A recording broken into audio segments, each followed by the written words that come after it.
the National Football League.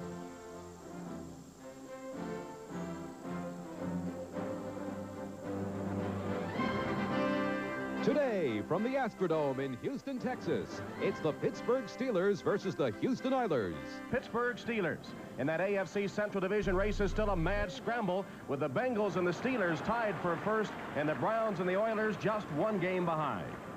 Hello, everyone, and welcome to the Astrodome. Tom Hammond and Jimmy Cephalo set to bring you this key AFC Central Division matchup. Actually, Jimmy, the second meeting of the season between these two teams. The first game between the two was a pure disaster for the Houston Oilers. They lost 20-0 basically because they were unable to stop the rushing attack of the Pittsburgh Steelers. They'll have to do that if they want to win today. But if the Oilers stack their defense to stop the run of Pittsburgh, that'll open things up for the AFC's leading receiver. John Stallworth, at the age of 33, is still the leading receiver in the AFC, one of the best of all time to play the position.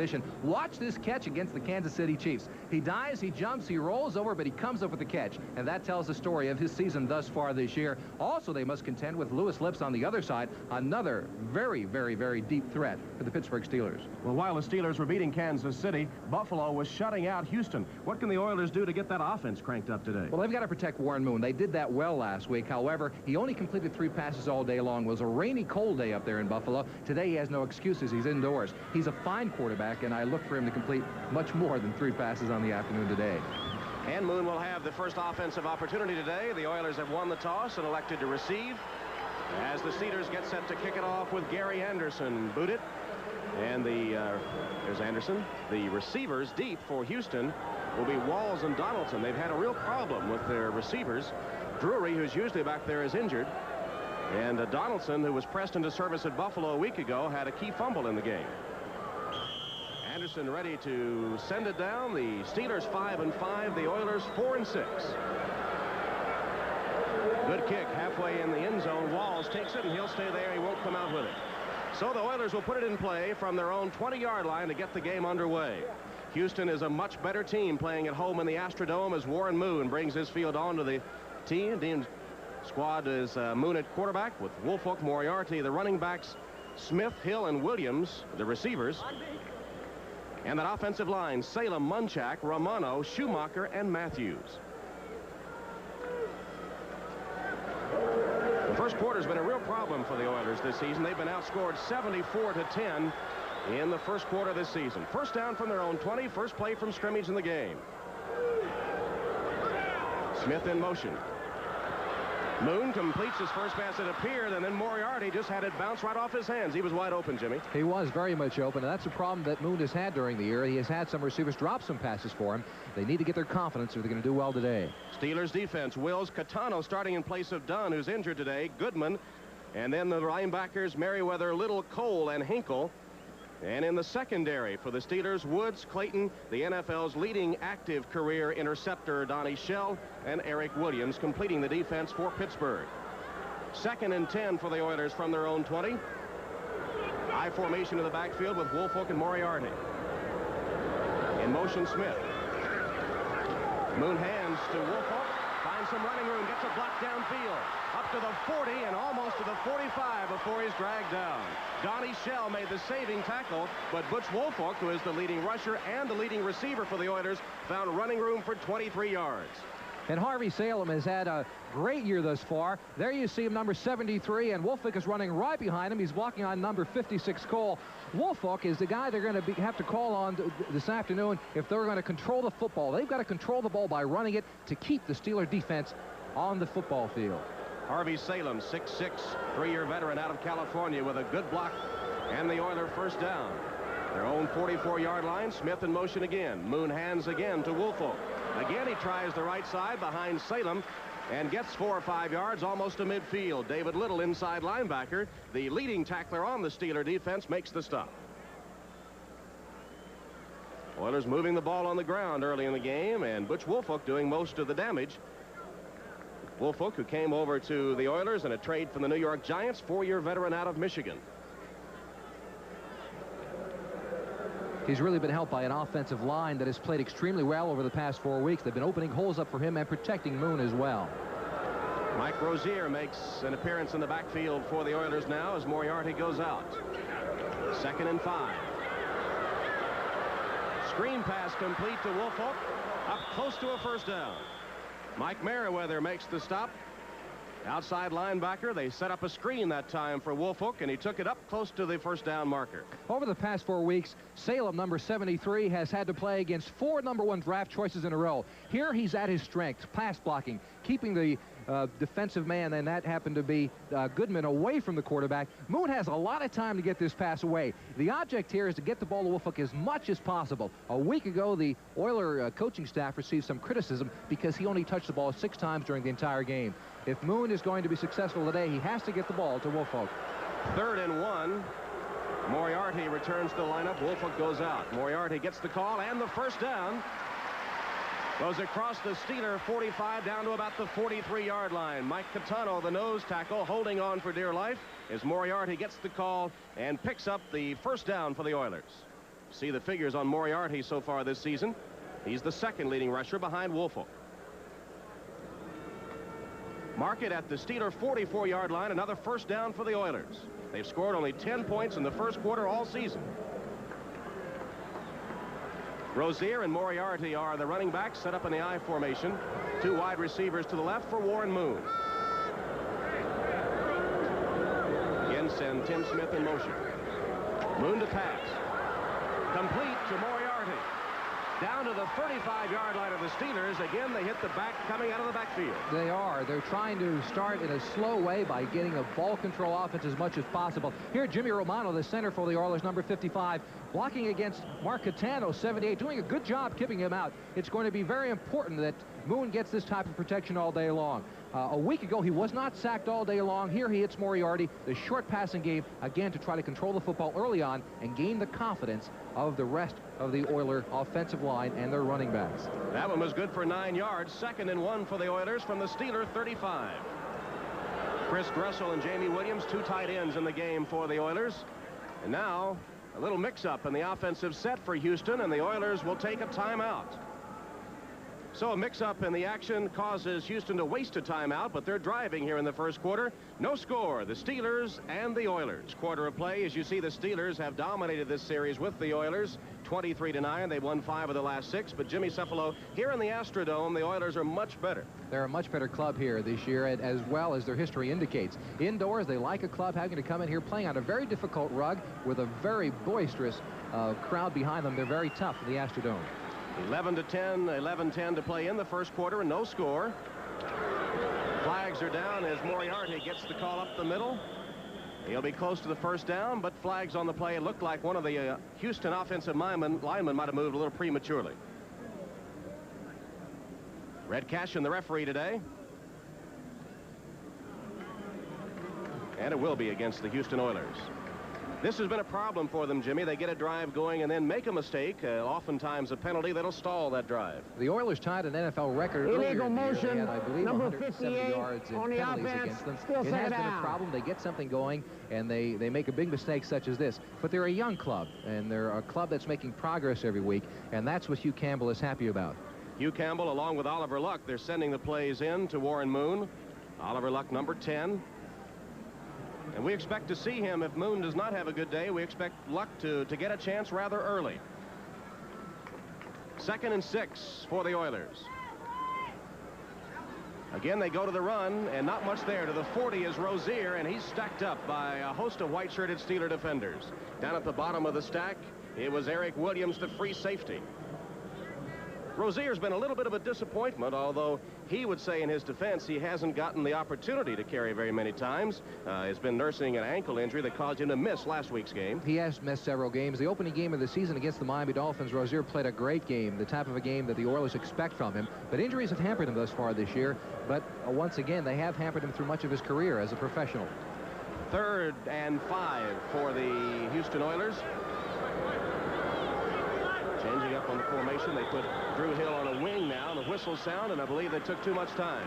And that was a problem for them last week in their shutout loss to Buffalo. A week ago, the Oilers had 3 delay of game penalties, and that is a problem. Red Cashin making the call as Warren Moon's team will be set back 5 yards more. Well, they already spent a timeout when they had a mix-up. Now they're called for delay of game on a third down situation. It'll move it back to 3rd and 10. Earlier in the week, I would imagine Hugh Campbell telling Warren Moon to take a timeout if that situation occurred. But here they tried an unusual formation and confused themselves, it seems.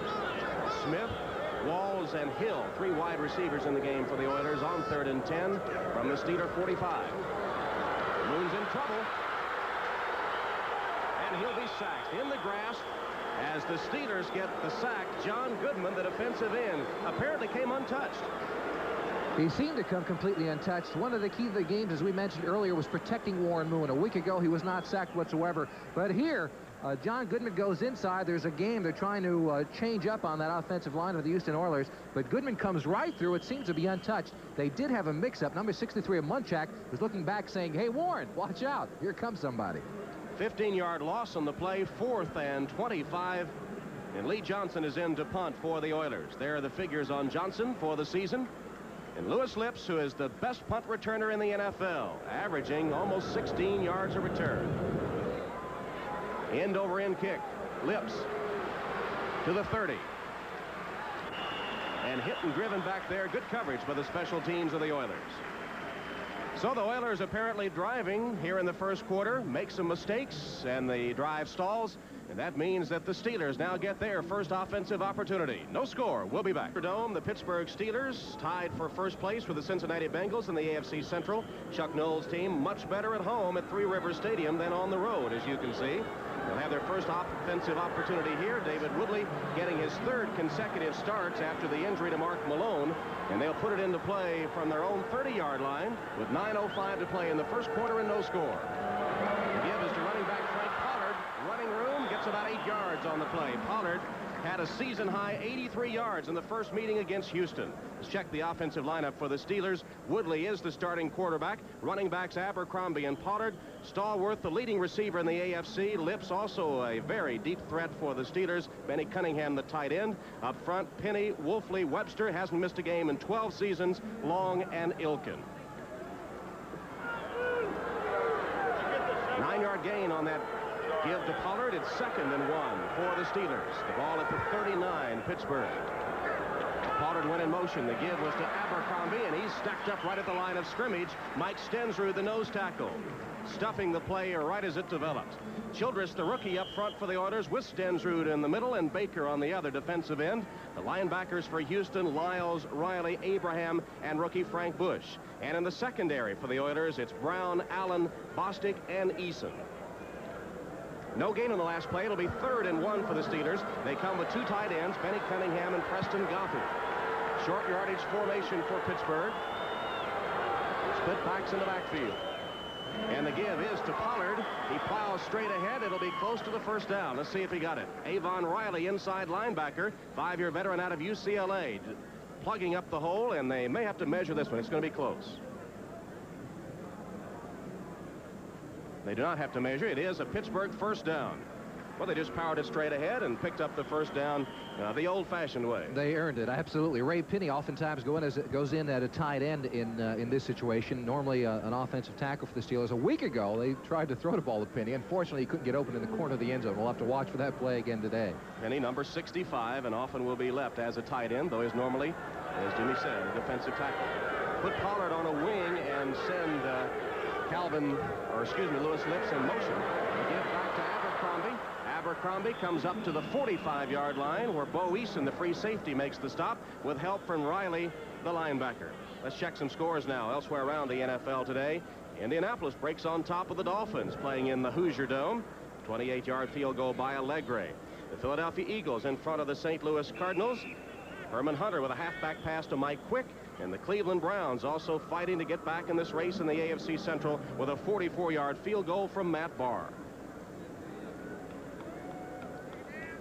David Woodley is a strong-armed quarterback. As a matter of fact, Tom, he has the strongest arm of any quarterback I've ever played with. And people might think that unusual because I've played with Dan Marino also. But strength of arm does not mean a great quarterback. David has the potential to be a very good one. The knock against him in the past was that he didn't develop a touch. From what I understand from Steeler officials these days, David has developed that touch, and it's the reason for his success so far this year. And his best game as a Steeler, 258 yards passing in the win over Kansas City a week ago. Give up the middle to Pollard, and he's going to be stopped short of the first down. It'll set up a third down situation, 3rd and about 3 coming up for the Steelers. Trying to run the ball as they did in the 20-0 win at Three Rivers over the Oilers earlier, and Pollard did most of the damage that day. Well, the Steelers are one of those clubs who believe in the old way of the NFL. That's setting up the pass with the run, and they do it as well as anyone with a trapping offensive line that is one of the best in the NFL. 5 defensive backs in for the Houston Oilers on a 3rd and 3 situation for Pittsburgh. Woodley has Abercrombie and Pollard split backs in the backfield.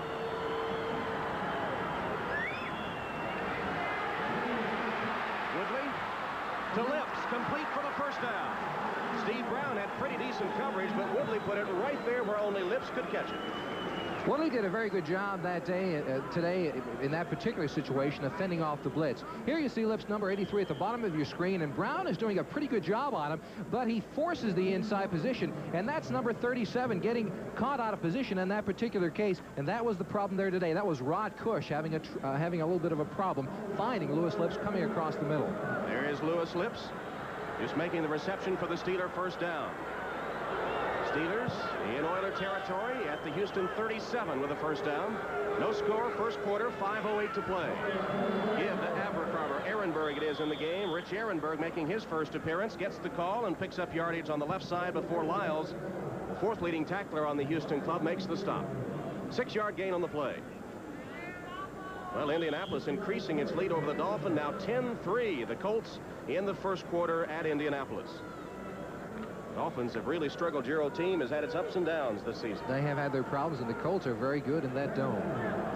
Miami beat Indianapolis at the Orange Bowl earlier in the season, breaking open a close game in the 4th quarter to win it. 2nd and 4 for Woodley and the Steelers. Give is to Pollard. Nothing there. Stop for a loss.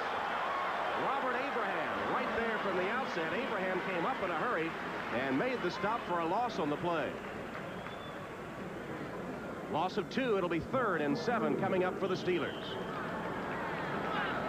What kind of man in the huddle is David Woodley? David Woodley is usually a quiet man in the huddle. He has been in the past, but a week ago against the Kansas City Chiefs, they say he gave it a little bit of a pep talk, tried a lot of fire under some of his offensive linemen and running backs, and it worked, apparently.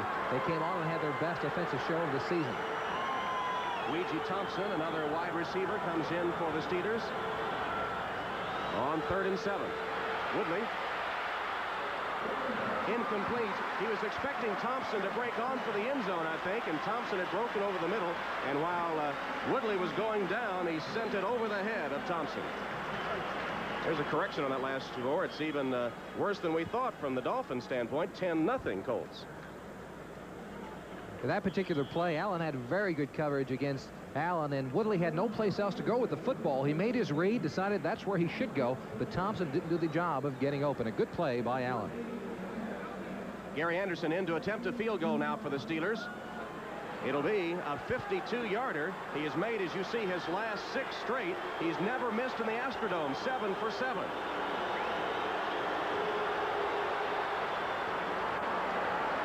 And that one's good. Gary Anderson boots it in to put the Steelers on top, 3-0. We'll be back. Astrodome that agrees with Gary Anderson. He really has been unbeatable here in the Astrodome. 8 for 8 now, and as you see, he just is getting ready to tee up to kick it off after hitting a 52-yard field goal. Onside kick. Good. Heads-up coverage by the Oilers up front. Now that's something that the Steelers must have thought they could have gotten away with by watching films earlier in the week, over the past weeks. And number 58, Mike Kelly, made the recovery. A heads-up play for an offensive lineman standing up there in the middle. After all, they're thinking about going downfield and making a block, certainly not of an onside kick this early in the football game. But Kelly, heads-up play. He's told to make sure the ball is kicked off before he turns and runs.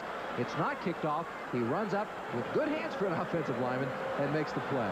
He's a rookie out of Notre Dame, 6'5", 266 pounds, gives the Oilers good field position, 48 of the Steelers.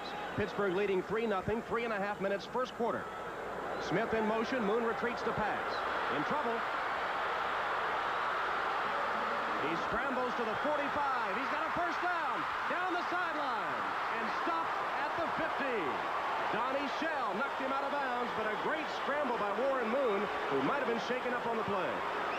This is what the Steelers have to contend with someone like Warren Moon. When he stays in the pocket, he's less dangerous. He's able to get outside, run, and scramble. He throws very well on the run and took quite a shot from Donnie Shell on the sideline. Moon is indeed shaken up. His replacement would be Oliver Luck. Luck, 6'2", 196 pounds, 4-year veteran out of West Virginia. Has hit on 3 of 7 passes for 18 yards this season. Watch this again, a great scramble by Moon. There's some kind of a man coverage in some form downfield here, and that's the reason why you'll see as someone coming to the side of your screen. Robin Cole is chasing his man inside. He gets a great block by Moriarty and stays on his feet, dances along the sideline. But watch the big hit. It looks like a rib shot from Donnie Shell, and that can be painful for Warren Moon and the Oilers today. Well, you hear the crowd react. They show it on the big screen here at the Astrodome, and they're reacting just as you were, Jimmy, to that hit right there by Shell. Well, a defensive back loves to see a quarterback and all of those ribs sticking out. And Donnie Shell at age 33, having one of his best seasons in the NFL, one of the great defensive backs to play this game over the past 10 years. Warren Moon still being attended to as Oliver Luck tries to get loose and keep the Oiler drive going. The scramble by Moon went in the books for 17 yards. Now for an NFL 85 update, let's go to Ahmad Rashad. As bad as Warren Moon does right now after that Dolphin score came across. Oliver Luck at the controls. First down Oilers. Give to Woolfolk, spinning up to the 30-yard line. They marked Warren Moon out of bounds at about the 31 is where they marked it out of bounds. He didn't get he got the hit at about the 15, but they had gone out of bounds before then, and he's still down on the far sideline. Let's watch the hit again, yeah, Jimmy. A big hit. Again, no one knew he was out of bounds. Donnie Shell didn't, Warren Moon didn't. He's got to continue with the play, so you can't blame Donnie Shell for making the hit in this situation. But he is still along the sideline, and there he finally got up, and the crowd reacts to him. Hopefully he'll be able to come back in this football game. Moon will be 29 years old on Monday. That wasn't a very good birthday present. There's Butch Woolfolk getting the swing pass out of the backfield and coming up short of the first down. It'll be a third and situation for the Houston Oilers. Mike Merriweather, the linebacker, who's having a great year, makes the stop for the Steelers. It'll be 3rd and 7. There's that big game in Dallas today. The unbeaten Bears against the Dallas Cowboys. No score in the first quarter. Tampa Bay breaks on top of the New York Jets. Buccaneers looking for another win. The Rams leading Atlanta 7-3. And here the Houston Oilers trailing 3-0 with 2:14 to play in the first quarter. Have a 3rd and 6, let's call it. Flags fly, and another Oiler miscue. Harvey Salem jumping, and it'll be a 5-yard setback for Houston. Again, we see that mistake in a key situation. Number 73 on the offense. Still 3rd down. There's been young players all along making the mistake for the Oilers, but when you take a look at this club, you've got to give them a lot of credit. For a 4-6 team, they may be one of the best teams down the road because they have so much talent. They're well coached, and in the future, you can imagine they're going to do very well. I look for them in the next 4 or 5 years to be one of the premier teams once again, as they were several years ago in the Central Division. Second youngest team in the NFL. Only Indianapolis is younger in terms of average age. 3rd and 11. Oilers have been penalized 3 times for 15 yards. Luck finds an opening. He's got the first down to the 15-yard line of Pittsburgh. Oliver Luck showing us some scrambling moves. He does many of the things that Warren Moon likes to do. He likes to scramble. He's very good on the run. But, you know, Hugh Campbell and the rest of the staff must have had their hearts in their throats when he's scrambling downfield. You know who the backup quarterback for Oliver Luck is? It happens to be the wide receiver, Tim Smith. Once again, it's some type of a man coverage. Luck takes advantage of it. The defensive backs and linebackers are looking downfield, covering their people, allowing Luck to get in behind and pick up a big gain. There's Oliver Luck, who's going to the sideline. That was a 17-yard scramble for Luck, and a down the same side that Moon had gone. That's Mark Catano, who was shaken up on the play, the nose tackle for the Steelers, and that's been a problem position for them because Gary Dunn, the normal starter, is out with an injured ankle, and it looks like they're going to have to scramble that front 3 a little bit. Coming into today's game, they only had 4 healthy defensive linemen. That will be a big problem for them. Warren Moon still being attended to over on the Oilers sideline. Chuck Noll is really short now on defensive linemen. Darrell Sims, their #1 draft choice, will come in as Catano went out. Sims has received quite a bit of criticism, both from the press in that area of Pittsburgh and also from the coaching staff. He's had just 2 tackles in 10 football games. He has not had a great deal of playing time, but today he's going to be pressed into service because of the injuries they've had at that position. Just over a minute to play in the first quarter. Houston with a first down at the Steeler 15. Steelers lead 3-0. Luck gives to Wolford. Looking for running room. And it'll be stopped for a loss of 1 on the play. Rick Woods, the cornerback, coming up to make the stop on Woolfolk. Woolfolk shaken up on the play. Looks like he went down, and as he was tackled, bounced off that very, very hard AstroTurf rug, and he was shaken up too. We were walking on that turf earlier in the day, Tom and I, and it was a very difficult, tough turf to play on. It looks like he bangs down into the turf. Somebody falls on top of him, and it appears that he's injured a hand. I think David Little might have been the man that pounded him down to the turf. Mike Rozier is in to replace Woolfolk. 2nd and 11 for the Oilers. Luck. Hit as he released it. It's up for grabs. It'll be out of bounds, incomplete. Rozier made a gallant effort, but couldn't come down in bounds with it. That one just sort of went straight up as Luck was hit as he released it. Luck had quite a bit of time to throw the football there. The Steelers sent quite a few people, a couple of linebackers. He had a lot of time, though, standing in the pocket, and I would imagine the Steelers are going to try to do this with a young quarterback such as Luck. They're going to try to blitz him as much as possible. You see, as he's throwing the football, it goes up in the air, and Rozier is about 2 feet out of bounds. Had he made the catch, it would have mattered anyway because he had stepped out prior to the ball getting to him. It'll be 3rd and 11 for the Houston Oilers. 12 seconds to play in the first quarter. 3-0 Steeler lead. Ball at the 16 at Pittsburgh. Draw play. Moriarty ran over a couple of people, got to the 10, but he's going to be short of the first down. And it'll be Tony Zendejas that'll come in on 4th down to try to tie it up, and that'll come when the second quarter begins. That's the end of the first quarter. The Steelers lead. Been a problem for the Oilers all season long. They get so far behind that they have to scramble their game plan. They're right in it. As the second quarter begins, they'll have a chance to tie it up. Well, they've been playing well. The Steelers took a big gamble in the first quarter there where they tried the onside kick. If that play works, you're a hero with Chuck Noll, of course, but it didn't. Giving the Oilers great field position. It's going to be interesting to see if Warren Moon can come back because he's an inspirational leader to this offense, and they're going to need him in there, although Oliver Luck has played well when given the opportunity over the last year or so. 26-yard field goal attempt by Zendejas. He's 15 of 20 in the field goal department this season. Bad snap, mishandled. Zendejas tries to throw a pass. It's complete to McCloskey, but far short of the first down. And the Oiler attempt goes awry. Rick Woods made the tackle as Zendejas did get it to McCloskey. And Lee Johnson, the holder, I don't know if he mishandled it or the snap was bad. It appeared to be a pretty good snap. It is right on target. A little bit high, but certainly Johnson should have handled that ball. Zendejas makes a heads-up play. He salvages what he can, gets the ball off to McCluskey, but Woods is right there for the tackle, and that's, again, one of the mistakes the young Oiler team has made. Here's the snap. You see it's a very good snap. Right on target. Johnson simply booted it. And again, we see the pattern of the Oilers with a nice drive, and then the critical mistake. Ruins the effort and no points result. Steelers clinging to a 3-0 lead. Take over at their own 15. 1st and 10. Woodley to pass on first down. It's a little safety valve pass complete to Abercrombie. He's gang tackled by the Oilers after a gain of 1 at most. Mark Catano, the nose tackle of the Steelers, with a hamstring injury and will not return today, so Pittsburgh down to 3 healthy defensive linemen. And that will present a problem for them. It takes them away from some of the things they like to do with 4 defensive linemen, although they can always drop a linebacker and produce the same kind of results in that area. But another injury would cause a linebacker to play that position throughout the rest of the game. Catano 78 over there testing it, you saw on the Steeler bench. Loss of 1 in the last play, 2nd 11 for the Steelers. Willie gives it to Pollard. Pollard gets across the 15 to about the 17. Give him a gain of a couple on the play. It'll still be 3rd and long coming up for the Pittsburgh Steelers. Check some other scores now around the NFL. Still no score in that big matchup in Dallas today. Indianapolis maintaining the lead over the Dolphins. Tampa Bay has gone up 14-0 on the Jets. As you see the rest of the scores continue, we'll check the 3rd and long, 3rd and 8 for the Pittsburgh Steelers.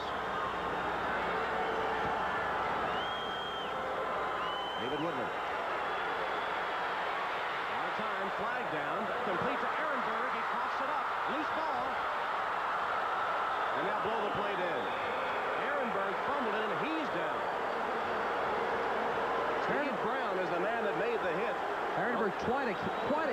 play, coming across the middle.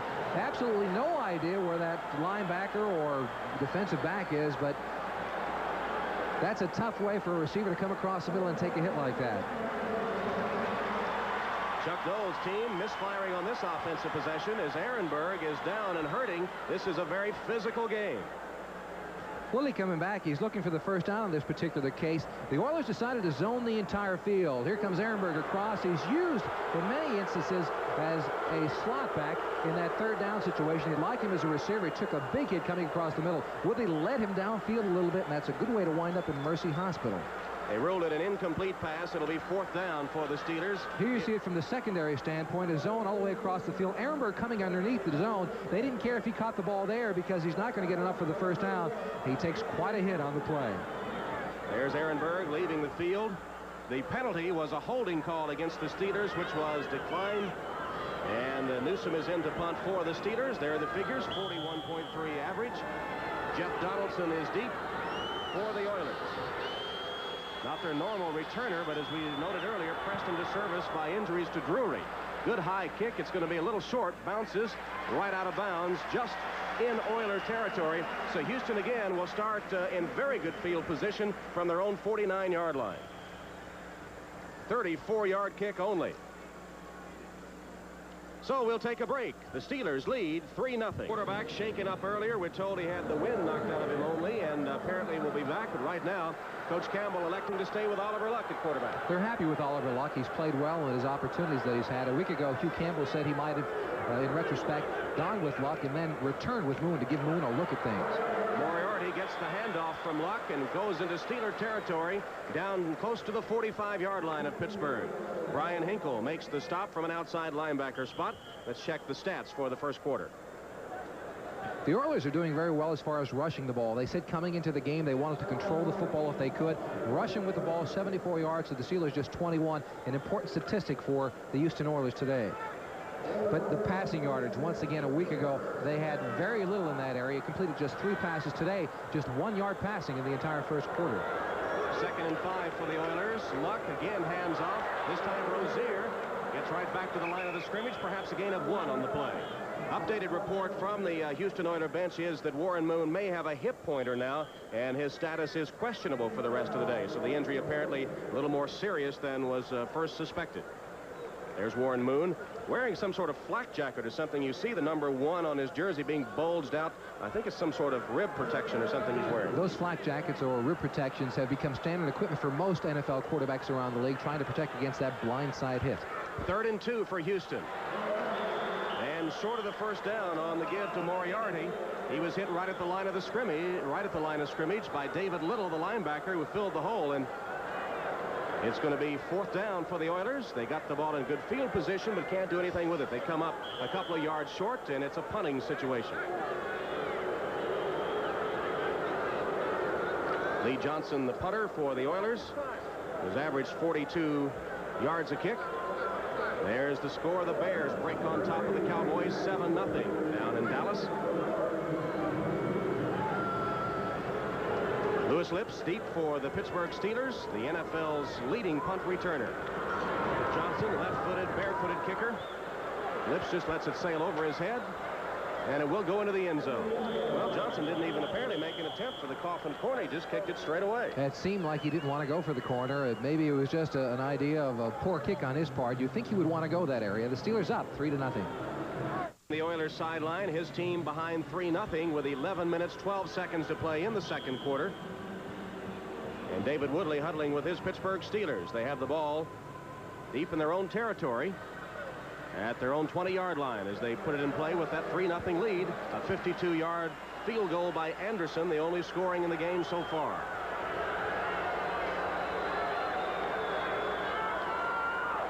Woodley on the handoff to Abercrombie, plows ahead and gets 4 or 5 yards. Of course, the Steelers with 2 Baylor running backs in the lineup, Walter Abercrombie and Frank Pollard, and a lot of friends in this area from their Baylor days. I would imagine a lot of tickets were had by Pollard and Abercrombie coming back to their area. This has been a hard-hitting game as you check some other scores. The Dolphins finally on the board against the Colts. We've already seen Moon go out. Ehrenberg, the Steeler running back, has a hamstring, and he's doubtful to return today, too. This has been a very physical game. Always seems to be when these Central Division teams play each other. Especially the Oilers and Steelers. This is a big rivalry. Give is to Abercrombie.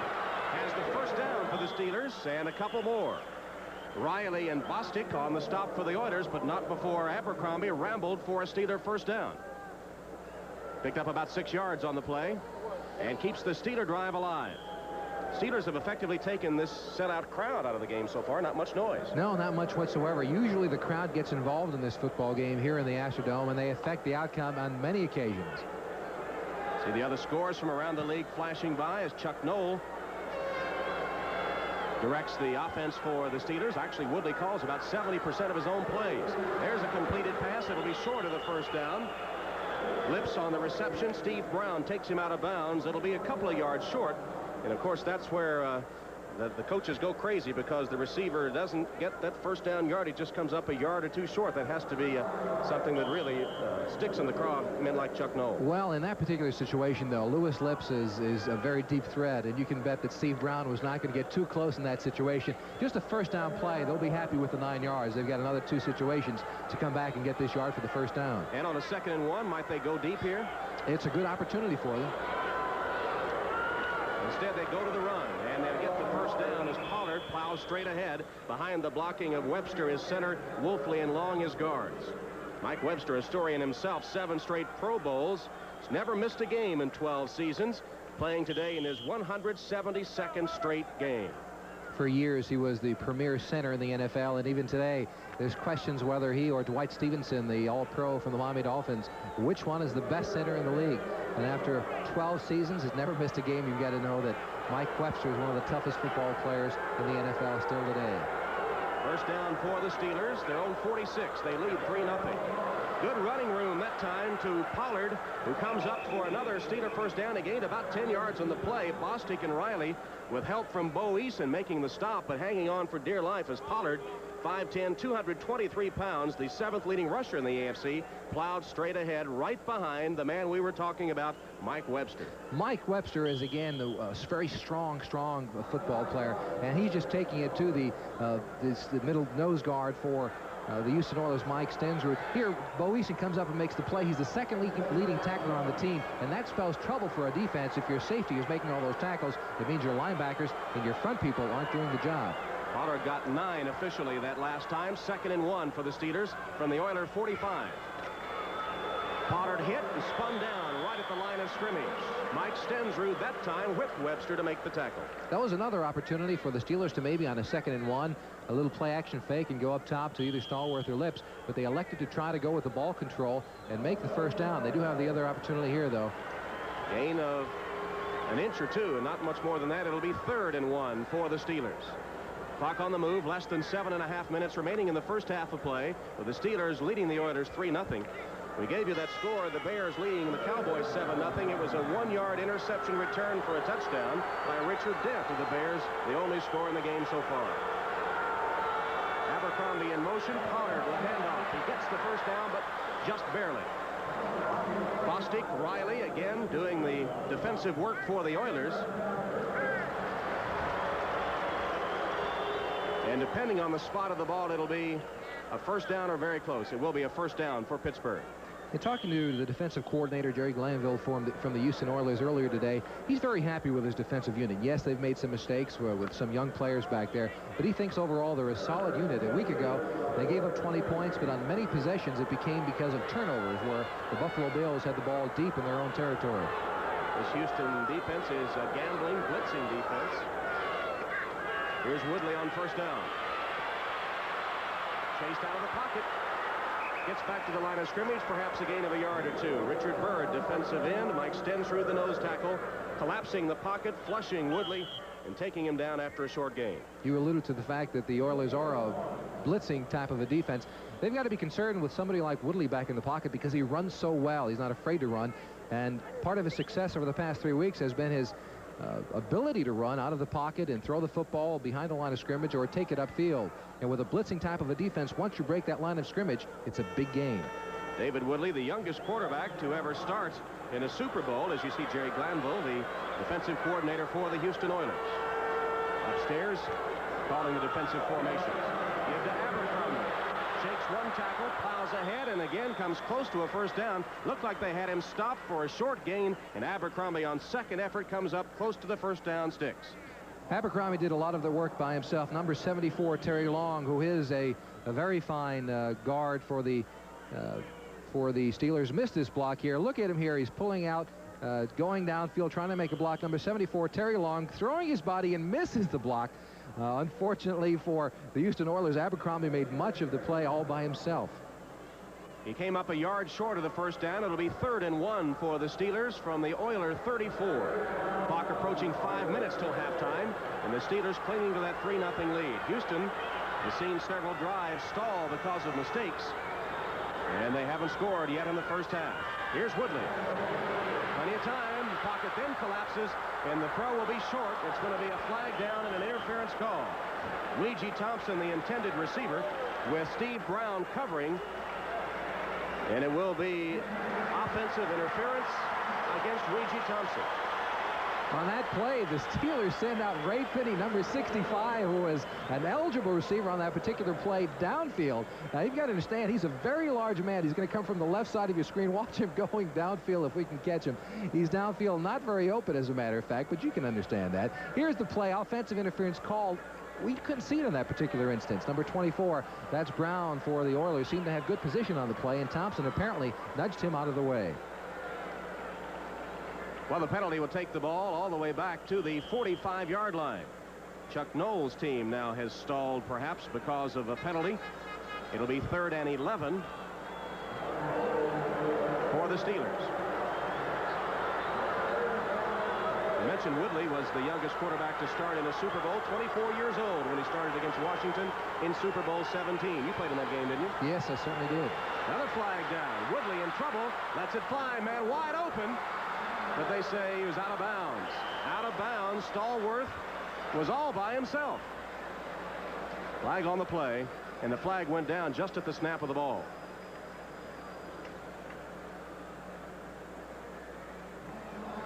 Brett Cashin making the offside call against Houston. There seemed to be a mix-up in the secondary of the Houston Oilers. Lined up offside. There was a wide receiver who was so wide open, you have to wonder why Stallworth would be that wide open here in this particular case. Well, apparently they collapsed on the receiver in the slot. That's Louis Lips. They're concerned about him, but you can't forget about number 82, and that's John Stallworth, because, again, he's the leading receiver in the AFC. He was, obviously, a good yard out of bounds when he caught the football.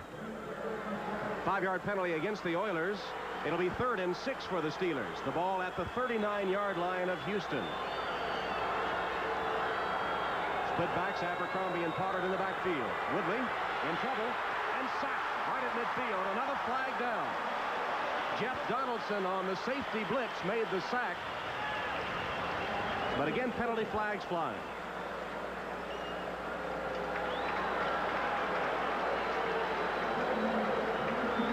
It'll be a holding call against the Oilers. Steve Brown called for a holding, so that'll nullify the sack and give Pittsburgh another chance. Holding. Number 24. Again, a crucial mistake. Against two receivers like Lips and Stallworth, they're going to double team them as much as possible. In that particular case, they had Ouija Thompson, the 3rd down wide receiver for the Pittsburgh Steelers, in man-to-man coverage. But you're going to have to double team those two people, and there is a tendency to try to grab on when you have two speedsters like Lips and Stallworth on the outside. So what was apparently a sack and a chance for Houston to get the ball back results in a first down for the Steelers at the 35-yard line of Houston. On the draw play, not much there. Abercrombie gets a yard or two. Now let's go to NFL 85 and Ahmad Rashad. Ahmad, to tie the Colts in Indianapolis. Here, Pittsburgh driving with a 3-0 lead in 3 minutes 50 seconds to play in the second quarter. 2nd and 9 for Pittsburgh. Woodley downfield for the end zone. Incomplete. Double coverage that time on Lips. All all day long, the Houston Oilers are going to double team Lips, and I would imagine also Stallworth. If they're going to go man on anybody, it's going to be the third down wide receiver, which will probably be Weegee Thompson. There you see at the top of your screen, streaking downfield, he's double covered completely, and the ball is overthrown. Lips didn't have much of an opportunity to get that ball that time. Brown and Eason on the coverage as Chuck Noll checks his strategy on the sideline and try to come up with a 3rd and 9 play here. Now the Wave making an appearance in the Astrodome as the crowd tries to get cranked up. They haven't had much to cheer about here in the first half. And the Steelers controlling the ball have taken the crowd out of it for the most part. Draw play. Pollard shakes a tackle shy of the 20-yard line, but enough for a Steeler first down. Cush made the tackle as they went to the draw, and Pollard rambled for first down yardage. Well, that's the danger in double covering those 2 wide receivers. You take 4 people out of the play. In effect, here you see Mike Webster working on the nose tackle, and a trapping defense of the Pittsburgh Steelers, offense of the Pittsburgh Steelers. That's been their trademark. Pollard takes the ball upfield and gets enough yardage for the first down. Pollard has been known as a blocking back in the past, and they wanted him to do that for Abercrombie, but thus far, both of those backs have more than 500 yards in rushing. They're obviously blocking very well for each other. Pollard had a season-high 83 yards in the first game against Houston, won by the Steelers 20-0. 22-yard line of first down. Again, the running play. This time Abercrombie gets down to about the 20, a gain of 2 or 3. Riley and Bostic on the stop. Bostic, the strong safety, and Riley, one of the inside linebackers, really doing most of the defensive play on the running game for Houston today. Clock ticking down toward the 2-minute warning. Bears still maintaining a 7-0 lead over the Cowboys. The Jets have come from behind to go in front of Tampa Bay. Philadelphia leads St. Louis. 2nd and 8 here for the Steelers. Pollard hurdling players and again drives close to a first down. Eason and Bostic taking him to the turf. We'll see where they mark it. We're going to put it down at about the 13-yard line. And we'll have the 2-minute warning coming up. First, we're going to take a look at the sticks and see if it's a first down. They're going to come in to measure it. Clock stops with 2 minutes 5 seconds showing for the first down measurement.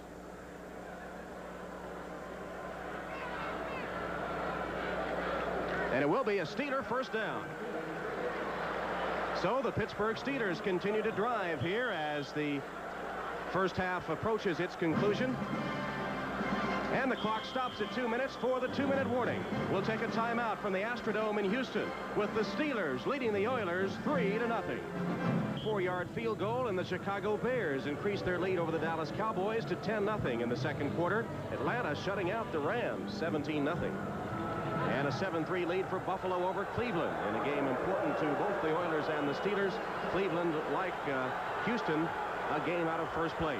Stay tuned at halftime. NFL 85 with Bob Ahmad and Pete Axtell. Abercrombie gets the fake. It's going to be a keep by Woodley down to about the 2-yard line. He faked to Abercrombie going the other way, came on the bootleg to the left and fooled the Oilers. Fooled me too. He looks to be a little bit injured on this play. It's the bootleg, and that's one thing that David Woodley does so well. He gives you a new dimension in the game because of his running ability. He's not afraid to put his shoulder down either. Watch this. David Woodley is as tough a quarterback as there is in the NFL. The way quarterbacks have been going down lately, though, you'd think that Chuck Noll might be a little hesitant to make that call. Woodley's limping, but still in there as Pittsburgh close to a touchdown. They lead 3-0. We'll be back to the Astrodome in just a moment. And his counterpart Oliver Luck, who's taken over after the injury to Moon, have just been cooling their heels on the sideline. This Pittsburgh drive has consumed about 9 minutes, and the bootleg by Woodley has taken the ball down to the 2-yard line, where it's 1st and goal for the Steelers. 1:48 to play in the first half. Pittsburgh leading 3-0. Fumble. Woodley got it back. Baker in there pressuring Woodley, but looked like he mishandled the snap from Mike Webster. It's hard to tell whether the problem was with Webster or with Woodley, but these are two veteran football players, and this should just not happen. Seems like Woodley pulled out a little bit too early on that play. Webster, the veteran, and if you had a bet on who the problem's with, you'd have to go with David Woodley. Woodley seemed to pull out a little bit too quick. No, actually, he had the football for a second. He just slipped out of his hand. Yeah, he just fumbled the ball, didn't he? Right. He got the snap well from Webster, but dropped the ball after that. Goes in the book as a loss of 2. Steelers have committed very few turnovers this season, third in the NFL. That time, Stallworth and Woodley misconnecting on what kind of pass route Stallworth is going to run. It goes incomplete. Stallworth was mirrored in a bump and run coverage that time by number 24, Steve Brown. And he made an adjustment on the play. Excuse me, that was number 29, Patrick Allen. He came inside. Usually this play works by the receiver saying, hey, I'm going to the corner. You just throw it up and I'll get it. And Woodley puts the ball there. But Stallworth broke the play off and went inside on it. Ray Penny comes into the game for Pittsburgh to be a tight end, we assume.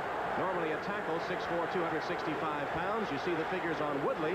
And with a third and goal from the 4, he's going to call for a timeout with 1:16 showing on the clock. So a little indecision that time by the Steelers, and they'll take a timeout to make sure they get things straight. Steelers are threatening. They lead the Oilers 3-0. Back to the Astrodome in a moment.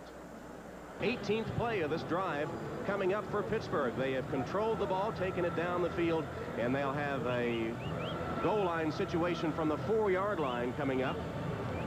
Be third and goal from the 4.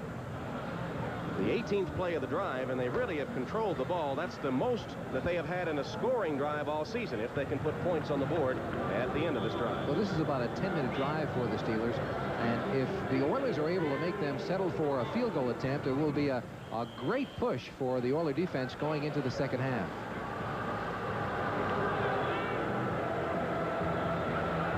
Set their defense. Will they still gamble as much as they normally do down this close to the goal line? No, I don't think in this situation they're going to gamble at all. I think when you sit back there and play zone, even though they do like to blitz in this situation, down here I think they'll play zone.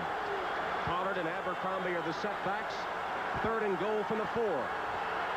Woodley, man wide open, couldn't handle it, flags down. Stallworth had it just bounce right off his hands, the man that has 54 receptions to lead the AFC. And it'll be a holding call against the Oilers. Again, a Houston mistake. Patrick Allen called for the hold, and that will give the Steelers another chance. And on that play, they blitzed everybody but defensive coordinator Jerry Glanville. That shows you why I retired and I'm sitting up here in the booth. Well, it's almost unbelievable how they have a knack for making a mistake at the worst possible moment. There you see everybody coming. Bo East in the left of your screen, number 21, comes into play. He's blitzing on the play. They have man-to-man coverage in the secondary, and someone falls down, and Stallworth looks like he could have made that catch. Just a little bit out of his grasp, though. Not a perfect pass, but the kind of catch we usually expect of Stallworth. And there's Jerry Glanville. See, he was in the booth. He didn't blitz on that play. First and goal from the 2. Pollard, touchdown. Pollard, on second effort, plows in for the touchdown. And what would have been a 4th down situation was turned into a 1st and goal, and the Steelers convert. And that has to take a lot of steam out of the Oiler defense just before halftime. It does. A 20-play drive, or 10 minutes a mass on the clock, and they did play extremely well down at the goal line. Several penalties hurt them during that drive. And it was a big play for the Steelers going in with a 10-0 lead at halftime. The momentum is in their favor. Gary Anderson to add the extra point. And it's good. 106 straight points after touchdowns for Anderson, moving Pittsburgh to a 10-0 lead over Houston, and just 1:08 remaining in the first half from the Astrodome. Hugh Campbell has to be talking to himself. They played well, but the critical mistake has really been their undoing in the first half. Let's take a look at that touchdown. Again, the trapping offense of the Pittsburgh Steelers, and Pollard does a lot of the work all by himself, bowling people over and getting into the end zone. So just a little over a minute remaining before halftime here. Hope you'll stay tuned at halftime as NFL 85 comes your way to update you on all the NFL scores around the league today. Join Bob Costas, Ahmad Rashad, and Pete Axthelm. Hope you saw them in the pre-game show today as they had Pete Rozelle and a live studio audience. Some pretty good questions asked and answered. And I understand that there's a possibility they may have more from Commissioner Rozelle at halftime on a tape segment, especially addressing the drug issue as it pertains to the National Football League. So be sure and stay tuned for NFL 85 coming up at halftime. And, of course, this is doubleheader week on NBC. Second half of the doubleheader coming up, featuring either the Cincinnati Bengals and the Los Angeles Raiders or the New England Patriots as they battle the Seattle Seahawks. Also regional action. Check your local listings for the game in your area here on NBC Sports. Anderson sends it deep, and coming out with it is Walls. Walls to the 15, to the 20-yard line, perhaps just shy of the 20, as he took it from his own end zone upfield. And the Steelers have been a little weak on the coverage of kickoffs. They'd allowed about 25 per return, but they cover that one pretty well as Rick Woods gets downfield to make the tackle. Oliver Luck, who has taken over from Warren Moon, who was injured earlier in the game. That last drive by the Steelers, 18 plays, 80 yards, consumed 10 minutes, culminated by a 2-yard run by Pollard for the TD. Luck has a first down at his own 19. See the clock, just over a minute. Luck finds a man open, complete to Moriarty, short of the first down. And stays in bounds. He doesn't stop the clock. The crowd getting on Moriarty a little bit. He had an opportunity to get out of bounds and stop the clock. With a 10-0 at this point, the Oilers have to go downfield and try to get some points on the board. They have to call a timeout instead of Moriarty going out of bounds. Here you see Moriarty. Again, he has the opportunity to simply turn and get out of bounds there, but he struggles for another yard. And in this particular situation, that extra yard is not going to help at all. It's fighting against the clock, and that used up an extra timeout from the Houston Oilers. You saw that in a college game yesterday, Iowa and Purdue, as Purdue was driving to either tie the game or perhaps go ahead. And the receiver caught a pass with 20-some seconds left, could have gone out of bounds, elected not to. Time expired before they got another play off. So, Houston is forced to take a timeout to stop the clock. 52 seconds remaining. And a 10-0 deficit facing Oliver Luck and company. And, of course, those of you that are listening to our game today, Jimmy Cephalo, the former Miami Dolphin, is launching a new career of sorts. He'll be on NBC tomorrow morning, bright and early on Sunrise at about 6 o'clock Eastern time. Not much sleep for you tonight as you make your way back, but best of luck tomorrow. Thank you very much, Tim. Jimmy Cephalo, most of these NBC stations with Sunrise tomorrow morning. 2nd and 4 for the Oilers. Luck complete across the middle. Moriarty has the first down, and this time out of bounds. And a little bit of a mock cheer goes up from the crowd. Moriarty realized he made a mistake on that previous play, and he headed for the sideline and did a very good job of avoiding a couple of people and heading out of bounds. He had dead aim on the sideline. That time nothing was going to stop him. He was not going to make the same mistake twice. Stops the clock, 45 seconds showing. First down for the Oilers. They trailed 10-0, only 45 clicks of the clock remaining in the first half of play. If you're just joining us, Warren Moon, the starting Oiler quarterback, injured, perhaps a hip pointer. Oliver Luck has taken over. Luck still looking and finally trapped from behind. Well, he had plenty of time. I think they're going to rule the ball down. No fumble. But Luck had plenty of time, couldn't decide whether to throw it out of bounds or perhaps run with it, and finally chased down from behind. Well, this is the inexperience of Oliver Luck showing here in this particular situation. If nobody's open with the clock running down, trying to save a timeout, you've got to get the ball out of bounds. Throw it away. Throw it away. It looks like it might have been a fumble, but alertly, it was Mike Munchak who fell on the football for the Houston Oilers. It was indeed a fumble. It came out well before he hit the ground, but Munchak cradled it, and the Oilers retain possession. They take another timeout. And the clock is stopped with 35 seconds left. That was the final timeout for Houston. Been a sad day for the Oiler quarterbacks. Warren Moon with a scramble of 17 yards, suffering the injury on a hit by Donnie Shell. There's Moon on the sideline. Luck also scrambling at one point for a 17-yard gain. That's been the biggest offensive gainer of the day, those two 17-yard scrambles for the Oilers. But they have had good field position. They have moved the ball on occasion. But as we said earlier, it's been the critical mistake that has really hurt them, both on offense and on defense. It has been. And you've got to talk about the Steeler defense in this particular situation. They are second in the entire NFL in defense and first in the AFC. So it isn't a surprise that they are doing well today. Darrell Sims, that was his first sack, by the way, in his entire NFL career. He's forced into service today because of the injuries to that defensive line. Sims, rookie out of Wisconsin, 6'3", 264 pounds, Steelers' #1 draft choice.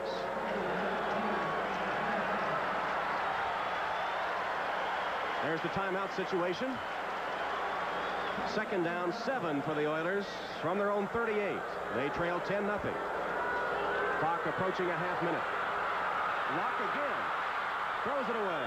Well, that time he showed a little poise. As the rush was bearing down on him, he let it fly out of bounds. And that's the play he should have made the previous time. A flag down on the play. Luck coming up, though, throws the ball alertly away. No timeouts at all. If he had been tackled on that play and there had been no flag, the problem would have been the clock would have run out for them. Looks like the Oilers are going to get a break here. It's going to be a penalty against the Steelers. Illegal contact. Number 33 on a defense. First down. Red Cashin with the call, and they'll step it off against the Steelers. It'll be a first down for the Oilers. They have 29 seconds remaining now. Houston dearly would love to get at least a field goal out of this. They tried a field goal earlier, but the holder Johnson fumbled the snap and it went awry.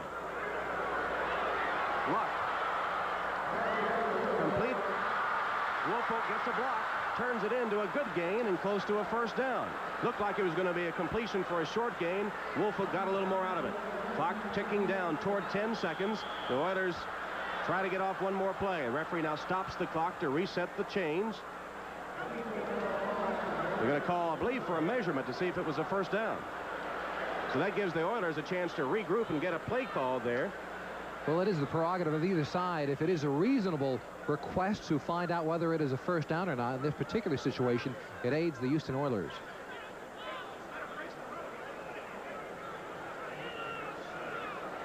It is a first down. Now the clock will start again when they reset the chains on the sideline. Right, as soon as the chains are set, so the Houston Oilers should be in a position to have a play called and get the ball off immediately as soon as the referee blows the whistle. Chains are set. Clock starts. Luck with a snap. Pitched it back. Lateral it to Schumacher. And Schumacher, taking the lateral from Luck, rambles down to about the 27-yard line. Another flag down. He looked a little bit like the refrigerator on that play, rambling down the side. Now the question was it a backward lateral, which was a legal play, you can hand the ball off to anybody, or was a forward pass, making Schumacher an ineligible receiver? And that's going to be the question out there today. 277-pound John Schumacher. Chuck Noll wants to know what's going on. Time has run out on the clock. The first half could not end on a penalty against the defense.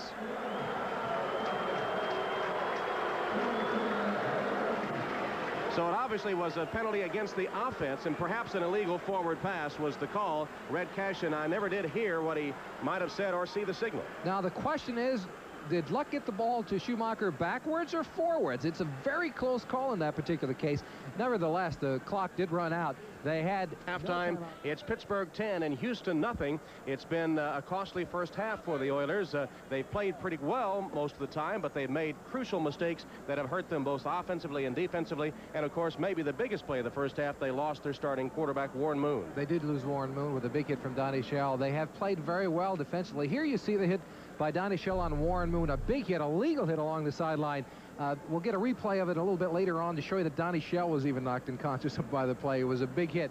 And you have to wonder how that will affect things for the Houston Oilers offense. Here's another replay from it. Watch Donnie Shell coming from his safety position, and watch Shell on the ground. Now, we know about Moon. Moon is dazed, but so is Donnie Shell. Both players, very tough play on that particular instance, and it was deadly for the Houston Oilers so far this half because he is an inspirational leader for them. But what has that changed as far as the Houston Oilers are concerned? Have they decided that because Oliver Luck right now is their only healthy quarterback, that they'll use the shorter passing game? They won't throw the ball down the field. They'll keep him in the pocket. It's changing their offensive strategy a great deal. Well, of course, the Pittsburgh Steelers have done what they wanted to do as Warren Moon does loosen up on the sideline. The injury diagnosed as a hip pointer. But the Pittsburgh Steelers had a masterful drive in the second quarter. 18 plays that consumed 10 minutes. Pollard went over from 2 yards out. But the key thing about that long drive for the Steelers was that the Oilers had stopped them on 3 separate third down occasions, only to see a penalty give the Steelers another chance. They made those big mistakes. It was a 20-play drive, and the Houston Oilers defense is a young defense, but they played extremely well. They stopped them in key positions, but made those mistakes that enable the Pittsburgh Steelers to control the football. Time of possession, I would imagine, is very strongly in favor of the Pittsburgh Steelers. We'll look at those statistics in a little bit. We said as we started the game that the Oilers would have to stop the running game of the Steelers. They obviously have not been able to do that. What can they do to change things around and prevent David Woodley, who's completed only 3 of 7, from getting that running game to sort of dominate the action? They're going to have to blitz on early downs. They're going to have to guess where the Steelers are going to be running to and blitz those particular holes and try to stop that Steeler offense from trapping as much as they have been in the past. All right, second half underway as Lewis Lips takes it 1 yard deep in the end zone for Pittsburgh. He's out to the 17-yard line and dragged down by the special teams of the Houston Oilers. So the second half underway. David Woodley onto the field with his offensive team. Let's check the first half statistics. There's the time of possession we spoke about earlier on. The Steelers have controlled the ball 17 minutes to the Oilers just 12 minutes. The second quarter, though, was much out of whack because the Steelers controlled the football nearly the entire time. The Oilers had it just for 7 plays. As far as passing the ball is concerned, well, neither team can be very proud of it. 23 yards for the Steelers, just 20 for the Oilers.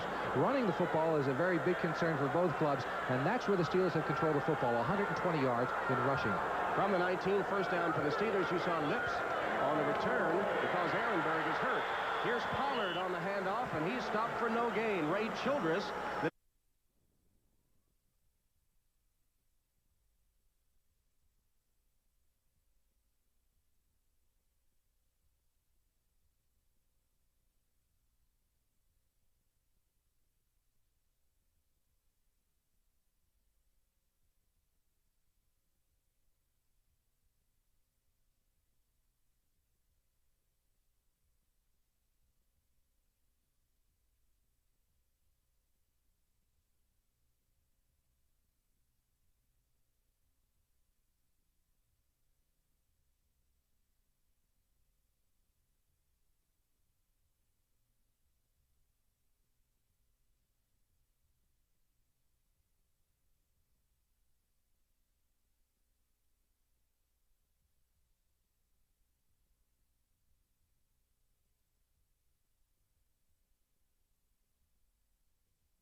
Steelers have done what they wanted to do as Warren Moon does loosen up on the sideline. The injury diagnosed as a hip pointer. But the Pittsburgh Steelers had a masterful drive in the second quarter. 18 plays, it consumed 10 minutes. Pollard went over from 2 yards out.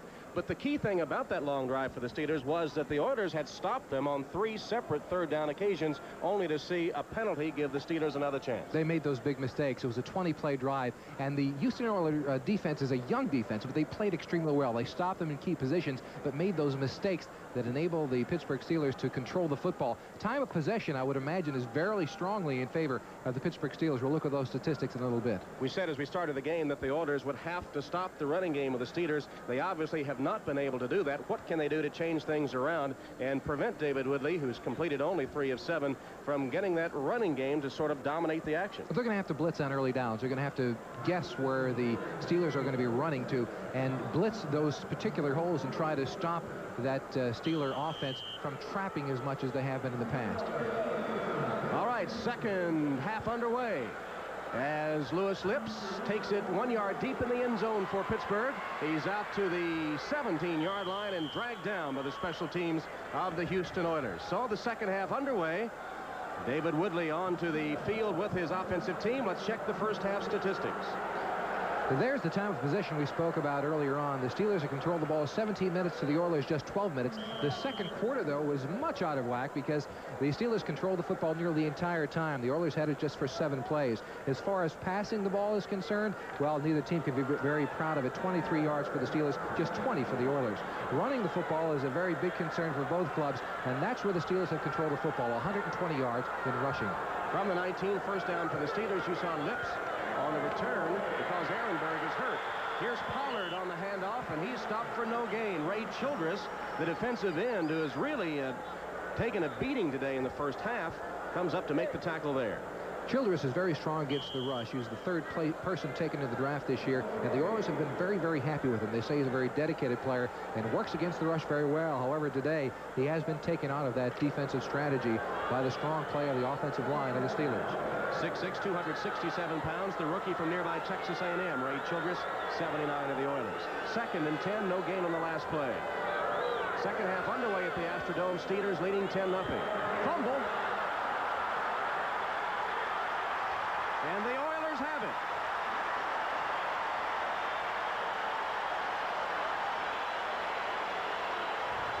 Bush. Keith Bostic down there covering the ball. And let's see if we can see just who picked it up. Well, their blocking up front seems to be fairly good. However, Pollard cannot hang on to the football. A big hit in the middle of the line. It looks like it was about Avon. And this is the type of a play for Frank Bush made the hit, number 94. This is the type of play the Oilers needed at this particular point.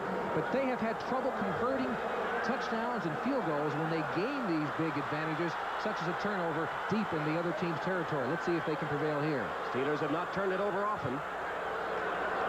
Here's Oliver Luck at quarterback for the Oilers. Completes a short pass to Moriarty, to Woolfolk it is. And Woolfolk gets about 5 yards on the play. Rick Woods comes up from a corner spot to stop him after a gain of 5 or 6 yards. Butch Woolfolk, who is the leading rusher and the leading receiver for the Houston Oilers. The Oilers come back with Luck at quarterback, replacing the injured Moon. As you see the sideline and Coach Hugh Campbell. Woolfolk and Rozier now are the running backs. Drew Hill and Tim Smith wide receivers. Williams the tight end. Salem, Munchak, Romano, Schumacher, and Matthews across the offensive line. Hand off again. Rozier, touchdown.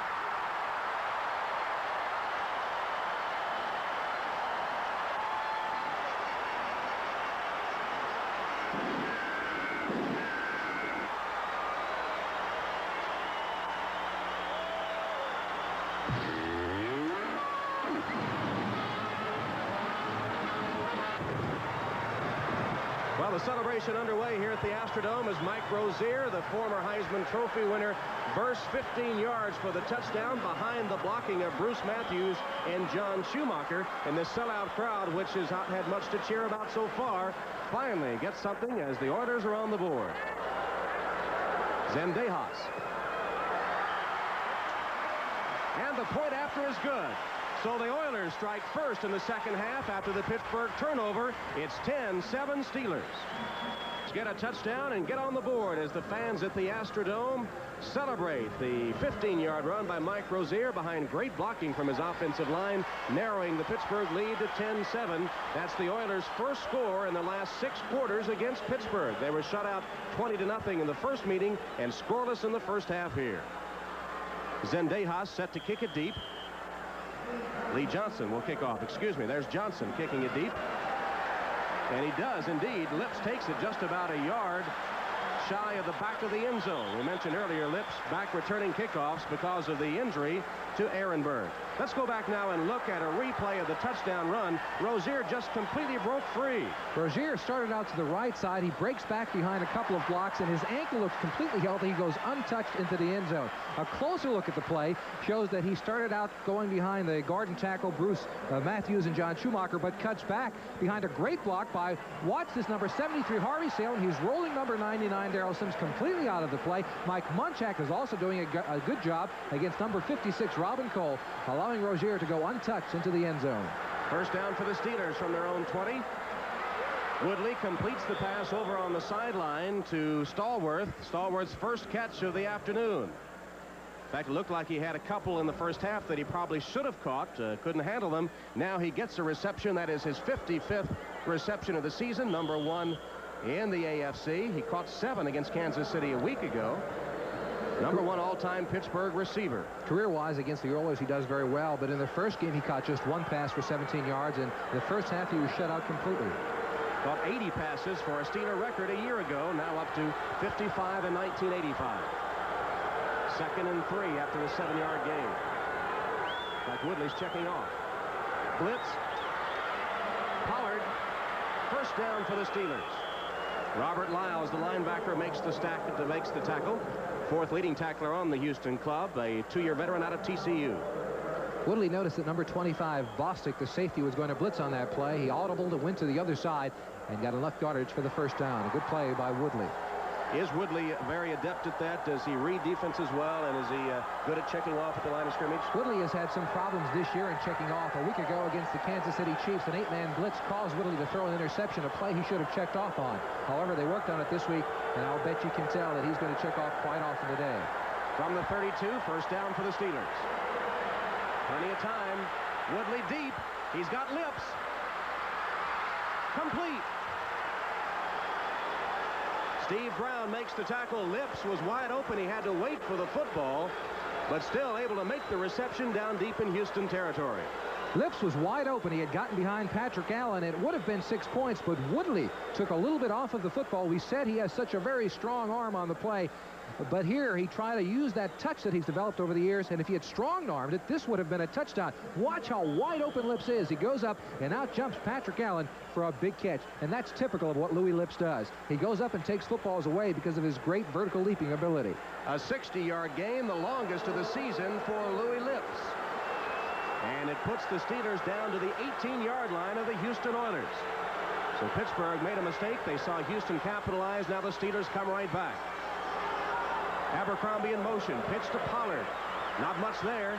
Good defense. Tough running by Pollard. Stensrud, the nose tackle, jamming it up from the outset. Looks like Houston is concentrating on stopping the run that they didn't stop in the first half. One of the strengths of the Pittsburgh Steelers is, of course, their fine offensive blocking ability. Watch Webster in the middle. He's going after everybody, even over Rasmussen, who's a guard who has replaced Terry Long in this early second half. And the rookie Childress receiving the brunt of the offensive line that time. He's getting an education today. 2nd and 7 for the Steelers. 3-yard gain on that play. Just under 11 minutes remaining in the third quarter. Pittsburgh leads by 3. Woodley completes it. Out of bounds on the reception. Lips. And Brown forcing him out of bounds after a short gain, shy of the first down. Brown was trying to play Lips in a bump and run coverage that time. Down here this close to the end zone, they have the end line of the end zone to protect themselves. Of course, the defensive backs I'm talking about right now. But Louis went up pretending he was going downfield and broke back against Brown, and Woodley a good timing play to get the completion. 3rd and 4. Now remember, in the first half, Houston did a good job of stopping Pittsburgh on 3rd down, only to see penalties nullify a good defensive effort. From the 12. Woodley. Across the middle and complete. It'll be close to the first down. Stallworth made the reception to see if he got enough. Boisa made the tackle. It will be a first down for the Steelers. Eason made the stop, but it was Stallworth with the clutch reception across the middle that time. Stallworth and Lips are always lined up on the same side of a formation in 3rd down situations, forcing a defense to commit 3 or 4 people to that side, and it's been very successful for the Steelers this far this year. Just as an oddity, starting tight end Benny Cunningham has made only 1 reception all season. This is a place where you would normally look for a tight end, isn't it? 1st and goal from the 7. Running play. Abercrombie plows to the 5. Gain of a couple. It is the area where you would look for a tight end, but the Steelers have completed, just as you said, one pass to tight ends all season long. And so defensively, if you're the Oilers coordinator, you're thinking, well, Chuck Noll is not going to throw the football to the tight end. We'll single cover him. What about the loss of Ehrenberg to injury in the first half? How does that change the Steeler passing scheme? Well, that changes it quite often. The Steelers do something a little bit unusual as far as their 3rd down passing situation is concerned. Weegee Thompson plays as the 3rd down wide receiver in the first half. Calvin Sweeney in the second half. The reason is because both of them are very, very close in ability. Avon Riley is the injured Houston Oiler. 5-year veteran out of UCLA, the #1 tackler with 106 coming into today's game on this Oilers squad. His loss would be a big blow to the Houston defense. He is the inspirational leader of the defense. We talked about Warren Moon controlling that role for the offense of the Oilers. Avon Riley is a tough football player who likes to play against the run and does that very well. Hugh Campbell on the sideline for the Houston Oilers. Campbell in his 2nd season as the Houston head coach with a record of 7-19 coming into today's game. Coached in Canada. Coached Warren Moon up in Canada at Edmonton, I believe, didn't he? And brought Warren down to the NFL and had a sensational season last year, did Warren Moon. It's been a little up and down this year. And going out in the first half of today's game with a hip pointer is not returned. Oliver Luck has been the Houston quarterback. You can see where the strategy of Hugh Campbell is going to pay off in future years for this Oiler club. And make no mistake about it, they're not out of this race by any stretch of the imagination. They'll win today, and they would go ahead and tie for this lead in the AFC Central Division. There are the 2 quarterbacks for the Houston Oilers. Moon, #1 on the right, and Oliver Luck, #10 on the left of your screen. And after that, there's nothing left. So they're down to 1 healthy quarterback in Luck. We were told that Tim Smith, who is the wide receiver, would be the 3rd quarterback if he should be needed. You talk about versatility. Tim Smith is also the backup holder for field goals, the backup punter, and the backup quarterback. Don't forget, coming up next on NBC Sports, the second half of our doubleheader, featuring either the Cincinnati Bengals and the Los Angeles Raiders, a big game for this AFC Central race, or the New England Patriots as they battle the Seattle Seahawks, plus other regional action here on NBC Sports. Doubleheader week. All eyes in Houston and Pittsburgh, of course, will be on that Cincinnati Raiders game. The Bengals currently with a share of first place. They and the Steelers are tied for first, with the Browns and the Oilers just one game back. A week ago, of course, we had a four-way tie for first or for last. I don't know which it was. Well, that was the good news, bad news. The good news that you're in first place, and the bad news that you shared last place also. John Grimsley is in as Riley out with injury. Chicago dominating Dallas. Second and goal from the 5. Abercrombie hit and stopped right at the line of scrimmage. Frank Bush met him at the pass. It's a little misleading. This Oiler defense has been tough today, really. And aside from those crucial penalties, they played very well. Well, if you take the penalties away from this defense, they're in very good position right now. They would have been ahead or a 7-3 score at this point in the game. A big hit by Frank Bush coming inside. Watch him coming inside, number 94, and he takes a hold of the running back just as he grabs onto the football. It's lucky that Abercrombie, for the Steelers at least, hung onto the football. And Jerry Glanville has to be very happy at this point in the game with his defense, the way they're playing. And his rookie linebacker, Frank Bush, rookie out of North Carolina State, who made that last hit. Third and goal for the Steelers from the Oiler 5. 9 minutes to play, third quarter. Steelers by 3. Woodley under pressure. He's sacked.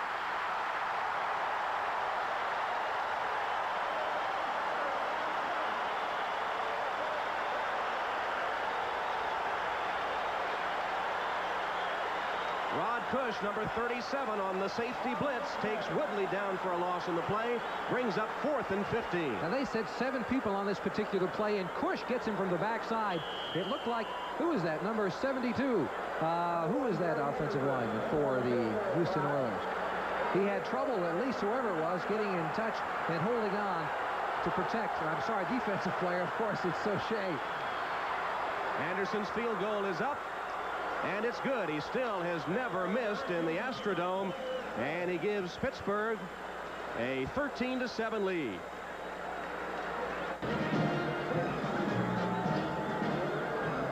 Tom Hammond and Jimmy Cefalo from the Astrodome, where Gary Anderson has just kicked a 31-yard field goal to give the Pittsburgh Steelers a 13-7 lead. Anderson still perfect kicking in the Astrodome. He's 9 for 9 in this facility. Donaldson and Walls deep to receive the kick from Anderson. Walls takes it at the 5. 15-20, hurdles the player, upended at about the 27-yard line. Well, fearless returning that time by Herky Walls, especially considering the injuries to the Houston return man. He was fearless on this one. Well, he makes a nice return here. He goes up the middle. Herky Walls was cut earlier in the year by the Oilers, but he comes back, hurdles. He's willing to give his body up, and that's exactly what he does. Todd Spencer upending him on the play. And speaking of the injuries we've seen today, that's Riley going off on the cart with an ankle injury. They've also lost Warren Moon, the Oilers. And the Steelers have seen Ehrenberg, Catano, and Long go down. First down at the 27. Oliver Luck completes it to Woolfolk. Nice move. Taken down at about the 33-yard line. Slipped the tackler and took it for a first down. David Little making the stop. Excuse me, short of the first down. It'll be about 2 or 3 yards short.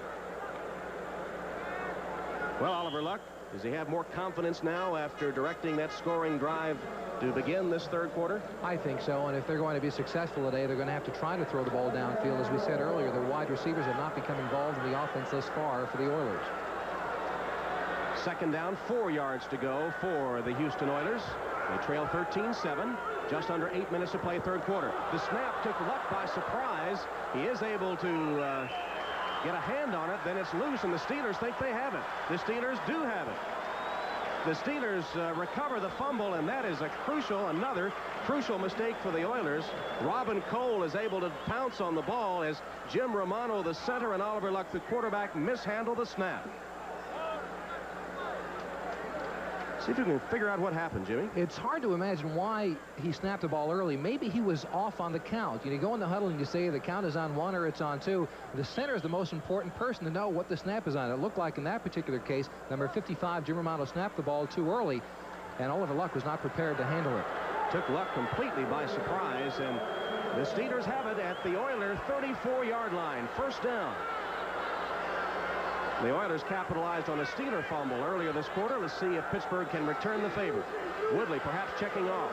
Little out pattern. Stallworth taken out of bounds after a gain of 8. Patrick Allen takes him out of bounds at that point. Stallworth getting cranked up here in the second half after being shut out in the first. And the Oilers are going to continue to blitz if they're going to be successful here in the second half. They've got to gamble on these particular situations. Woodley is going to be forced to audible much more often at the line of scrimmage. You saw before Rod Cush got the big sack. Brian Sauché helping out by opening up a big hole. They're going to have to try that same type of a defense, but they're going to get to David Woodley and cause a turnover. Oilers get number 99, Doug Smith, the first-year man out of Auburn, USFL veteran, into the game at nose tackle. Abercrombie, good hole. Rambles down inside the Oiler 20-yard line. Robert Lyles, Robert Abraham, a couple of linebackers making the stop. But it'll be a Steeler first down.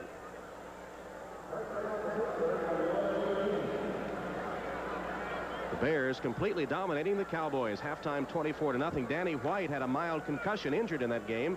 Hogaboom is in to replace him. It did come in to replace him, but it's been all the Bears today. Steve Fuller at the controls for Chicago as you see the other scores flash by.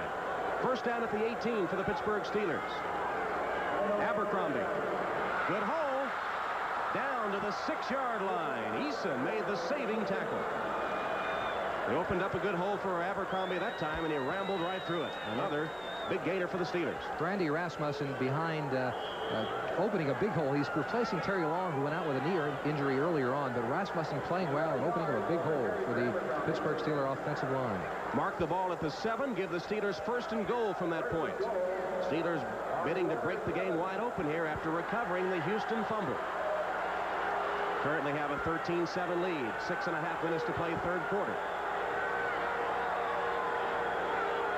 Woodley. Broken up at the last minute, intended for Stallworth. Patrick Allen batted it away. Good move by the 2-year veteran from Utah State.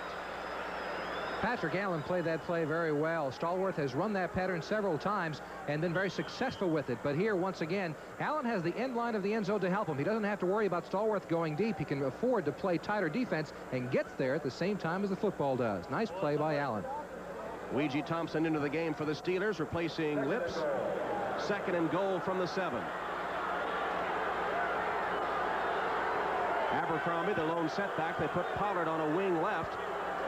In motion comes Thompson. And the give to Abercrombie. Fights his way in for the touchdown. Hit right at the goal line, but powered on across to break the plane. And now they say no. Is he down or not? One official signaled touchdown, and now discussion.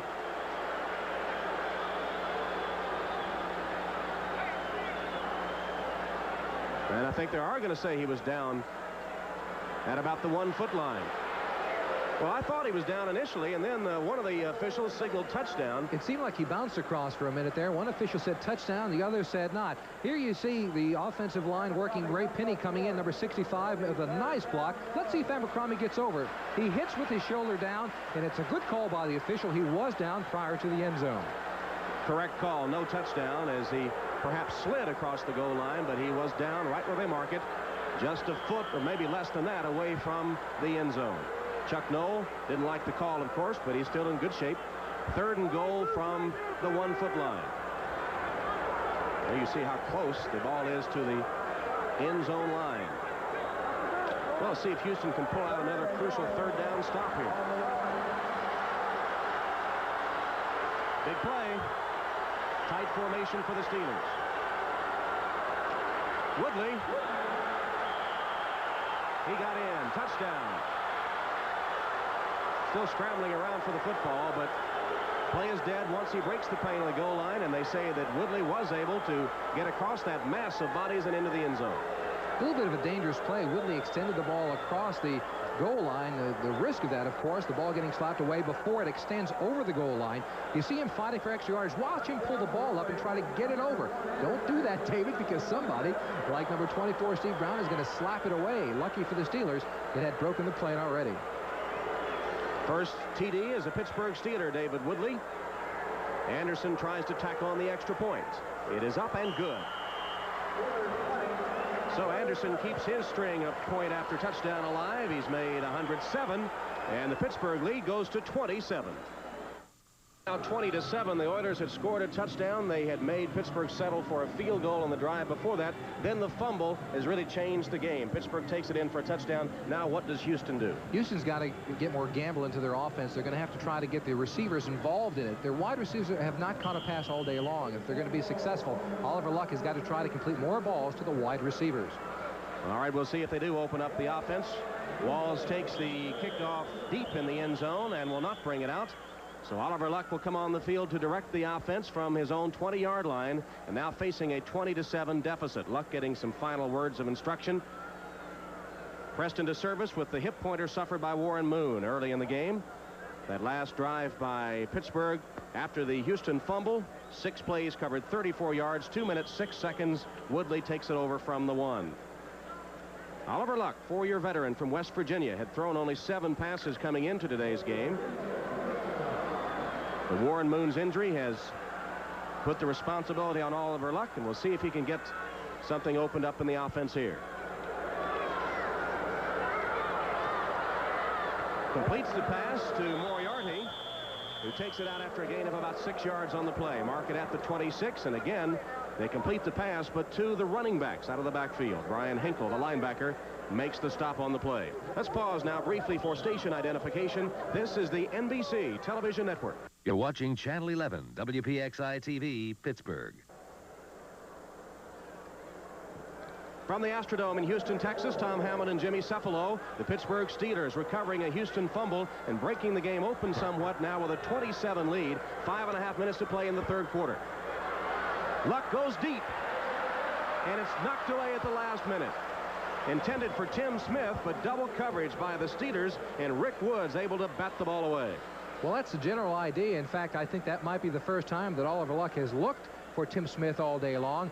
It was a good play by Rick Woods, though, to bat the ball away at the last minute. Straight drop back pass, something the Oilers have not done much of today. But watch this play. Smith is behind a defender. Rick Woods replacing an injured player. He has come from behind to do well. Formerly a starting strong safety, now playing cornerback, knocks the ball away at the last minute. 10 of 13 passing today. The wide receivers have not been in the game, though they did go deep that time. Woods to knock it away for Pittsburgh. He never played cornerback before the season. As Jimmy said, he was a safety. Here's Woolfolk on the draw. Not much there. Stopped short of the first down. And it looks like a punting situation for the Oilers. Well, we did see him go deep once, but they misconnect, and 3 plays and punt. And this crowd is starting to get on the young Houston Oilers club. They didn't like that call of a draw play with a third down situation, being down by this much, 13 points in the third quarter. Crucial game for Hugh Campbell and his team today. Just a game out of first place in the AFC Central, and they need to win here at home against the Steelers. Lee Johnson, the punter, on 4th and 2, set to kick it away. Averaged 41 a kick today. Barefooted kicker, and a left-footed kicker at that. Lips is deep and dangerous. Line drive kick. Hits in front of Lips and rolls out of bounds. They'll mark it at about the Pittsburgh 31-yard line.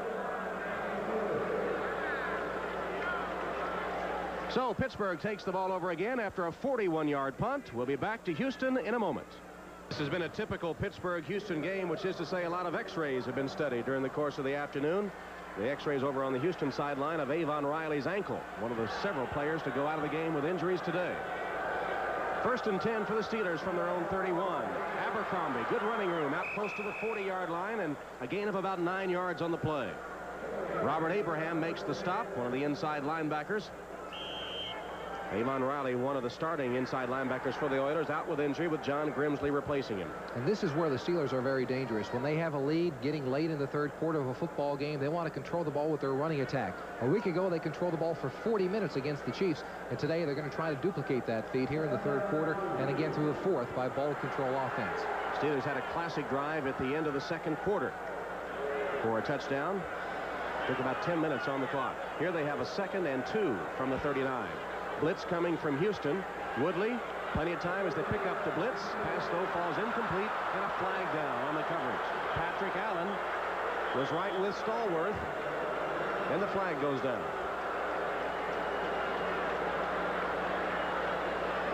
Allen's not too happy about it either. He had very good coverage on that play. And that was the case where I think if he'd looked back for the football, it would have been no interference, but he had his back turned to the play. On that play, they try to get Stallworth to the same exact play used before. As you see, it is interference against the Oilers. Brad Cashin's mic has been out all day, but that is the call. Watch it again. It seems like you're right. He goes after the ball with his right hand. A questionable call on that particular play.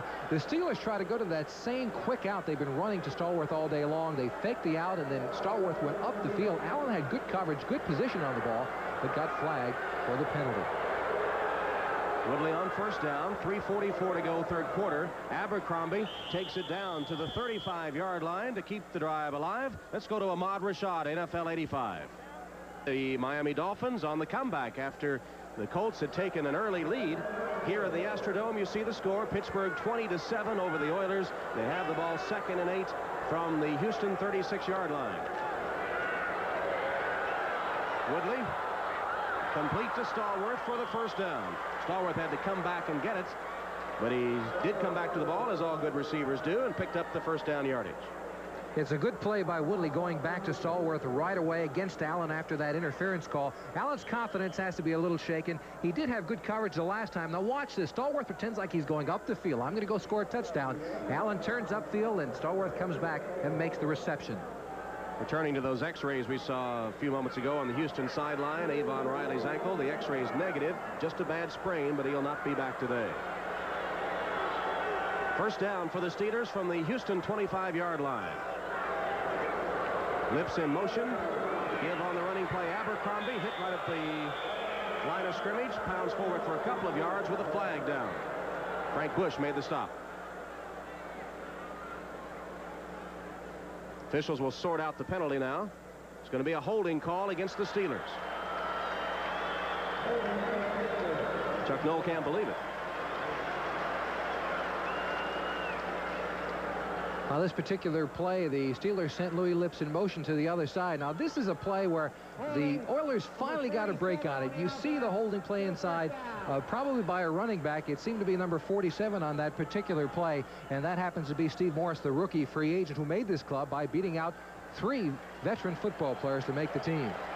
We'll cycle through the scores here, and you'll see again the Jets, after trailing early, have really come back to pound the Bucks.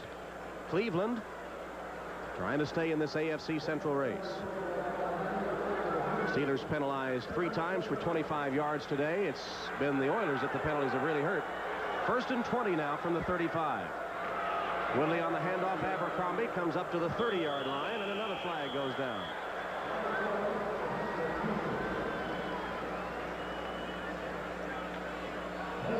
And another holding call against the Steelers. Well, the Steelers getting back-to-back holding calls. Interesting squad. Their offensive line has allowed only 14 sacks all season, 2nd in the NFL. They have the 3rd fewest turnovers in the NFL, and only 4 lost fumbles prior to today's game. They did lose one today that cost them a touchdown. With all those statistics in their favor, it's odd that they are at 5-5. Rasmussen guilty of the hold. Let's see if we can pick it up. There's here Rasmussen in the middle of your screen, number 60, with a fistful of jersey, and he's blocking on number 71, Richard Byrd. He's replacing Terry Long. Excuse me, that was number 56, Robert Abraham. He's replacing Terry Long, Rasmussen is, who was injured late in the first half. Steelers now with a 1st and 30 from the 45. Completed the pass to Todd Spencer. Spencer with good blocking out in front on the screenplay. Takes it down close to the 30-yard line. Ray Childress finally chasing him down to make the tackle. Todd Spencer, a second-year man out of Southern Cal. His first pass reception in his 2-year career. He had carried the ball 9 times from scrimmage coming into today's game. He's done a good job returning kicks. And Spencer goes out. Pollard back in to replace him. 2nd and 17 coming up for the Steelers. Ball spotted at the 32-yard line of the Oilers with 1 minute 10 seconds to play in the 3rd quarter, and Pittsburgh holding a 20-7 lead.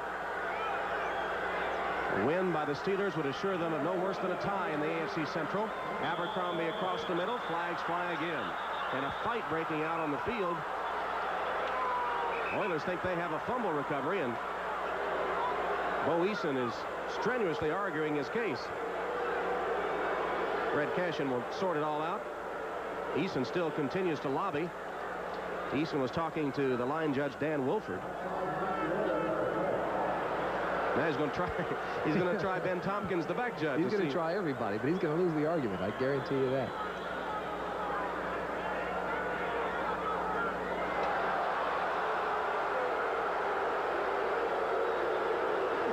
It's going to be an offside call against the Oilers.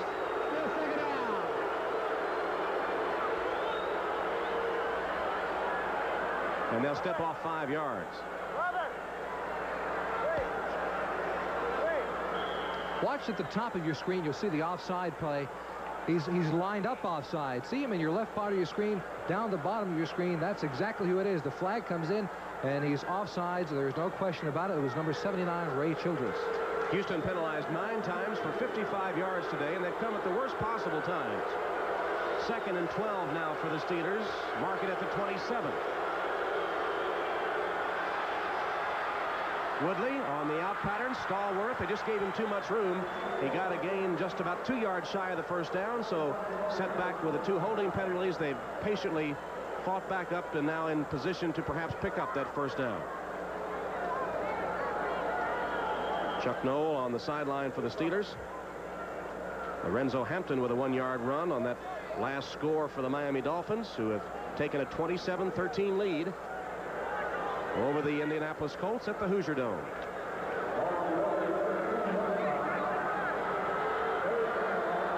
Third and about 1.5 yards actually for the Steelers. They're at the Oilers' 16-yard line. Pollard, the only setback, gets the call. Flags down. They stopped him short. Well, again, the Oiler defense comes up with a big third down play. Let's see if a penalty nullifies it. That happened 3 times on the Steelers' touchdown drive in the second quarter. Illegal procedure, this one against Pittsburgh. Yeah, the Oilers needed a break in that particular situation, although they played good defense and stopped the Steelers short of the first down. Hugh Campbell and Jerry Glanville, the coaching staff of the Houston Oilers, had to be sitting there saying, no, not another penalty after we play good defense to give a first down. Not the case in this particular instance. See the respective coaches. Chuck Noll, 33 years in pro football, is 17th with the Steelers. 162 wins, 100 losses, 1 tie, winning about 62% of his games. 4th active coach in the NFL in terms of wins. 13 straight non-losing seasons. The playoffs 11 times out of 13. You just don't get much better. And Hugh Campbell's squad, they had that one game against the Denver Broncos in Denver. They were penalized 170, 180 yards during that game, and it just completely took them out of the contest. Here on 4th down, Anderson is in to attempt the field goal and keep his perfect record intact. 34-yard attempt is good. Gary Anderson, a potent weapon, looking for his 3rd straight AFC scoring championship. Anderson, who had 5 field goals last week for a new Pittsburgh record, as were the 18 points he scored last week. And 3rd in the AFC in scoring coming into today's game with 75 points, and the leader in the AFC in scoring the last 2 years. A week ago against the Kansas City Chiefs, as you said, he had a great day kicking 5 field goals in warm-ups. Nick Lowry, who is the kicker for Kansas City and the most accurate kicker in the history of the NFL, was kicking from about 50 yards out. And Anderson kept taking the ball and moving another 5 yards back and going back and back. And he looked at him and said, aren't you going to stop going any further? And Anderson said, no, I'm keep going. Now let's go to NFL 85 for an update. At the Hoosier Dome as Indianapolis comes right back to score. Here, Pittsburgh's lead up to 23-7 as the 3rd quarter is approaching its conclusion. Walls downs it in the end zone, and the Oilers will take over at their own 20 with only 3 seconds remaining in the 3rd quarter. Oliver Luck still at the controls for the Oilers after Warren Moon went down with injury in the first half, a hip pointer. It looks like he is painfully walking right there. That was the big hit by Donnie Shell that caused the hip pointer. Don't forget, coming up next, second half of our doubleheader, you'll see either the Bengals and the Raiders or the Patriots against the Seahawks, plus other regional action. Doubleheader week here on NBC. Luck will have time for 1 play before the 3rd quarter ends. And they've got to open up the offense, make something happen. They're down 23-7. Woolfolk and Moriarty are the running backs in the I formation. Luck. Down deep. He's got a man. And it's knocked down incomplete. Drew Hill was streaking down the sideline. Woods on the coverage. It goes incomplete as the third quarter comes to an end. Pittsburgh leads. We'll be right back after these messages from your local station. Cephalo from the Astrodome. Kenneth Roy Edmondson, our producer today, with the Houston Oilers facing a deficit and 23-7 against them and trying to come back. Oliver Luck went deep on the first down. It's now 2nd and 10 for the Oilers. Luck again to pass. Knocked down right at the line of scrimmage. Somebody got a big paw up there to bat it down. Avon Riley, injured ankle, and looks like his knee as well. Looks like he has ice on the knee. Returning to the sideline and obviously unable to return to action today. That is a big blow to the running defense of the Houston Oilers. He is their leader in that capacity and a leading tackler for this team. 3rd down for the Oilers. They've got to get something cranked up here offensively. Oliver Luck has had no success going deep.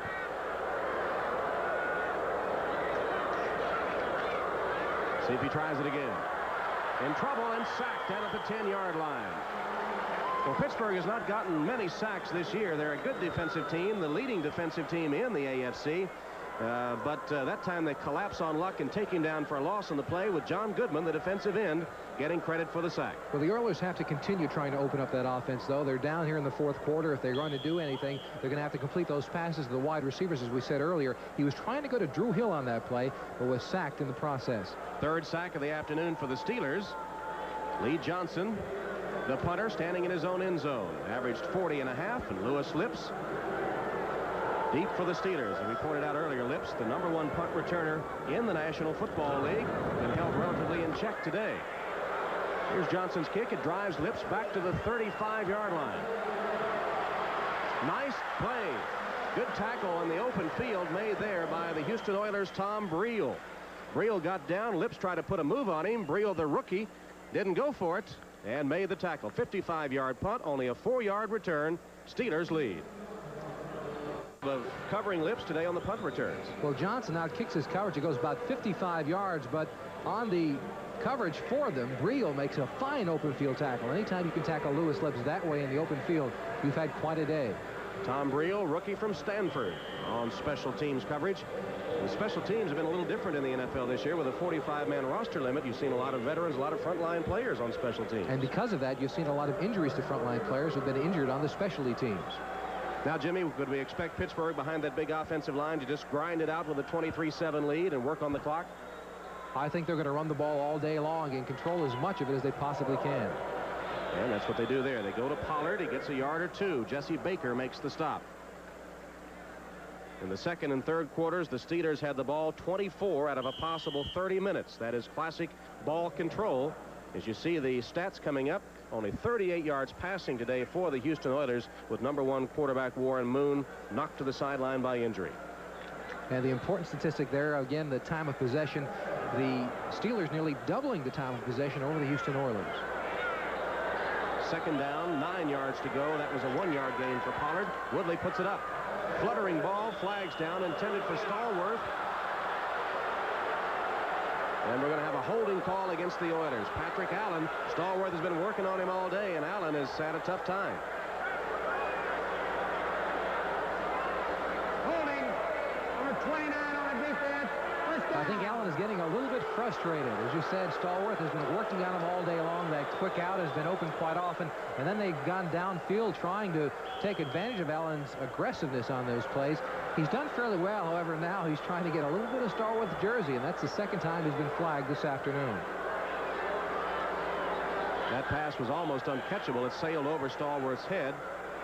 Check some other scores around the league. That Miami-Indianapolis game, a wild one. 7-point lead currently for the Dolphins. And there's a big surprise, Atlanta shutting out the Rams. Hand off to Pollard, flags down again. It looked like one of the Oilers lined up offside again. It did. It looked like number 25 Bostic might have lined up offsides on that particular play. They're going to blitz as many people as possible, try to pick the hole that the Steelers have, and try to force a turnover.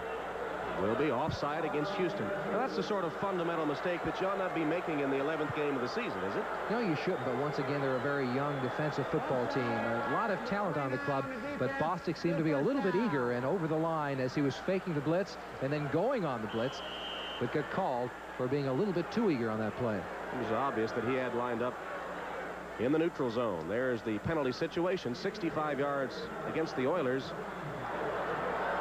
And as we noted earlier, especially early in the game, those penalties came at crucial times. 1st and 5 for the Steelers, 49-yard line, their own 49. Woodley goes deep. Knocked away. Good defense that time on Lips. Steve Brown with him stride for stride. Haven't gone to Lips too often. It's been mostly Stallworth on the receiving end today. But time Lips streaking down the sideline and Steve Brown right there with him.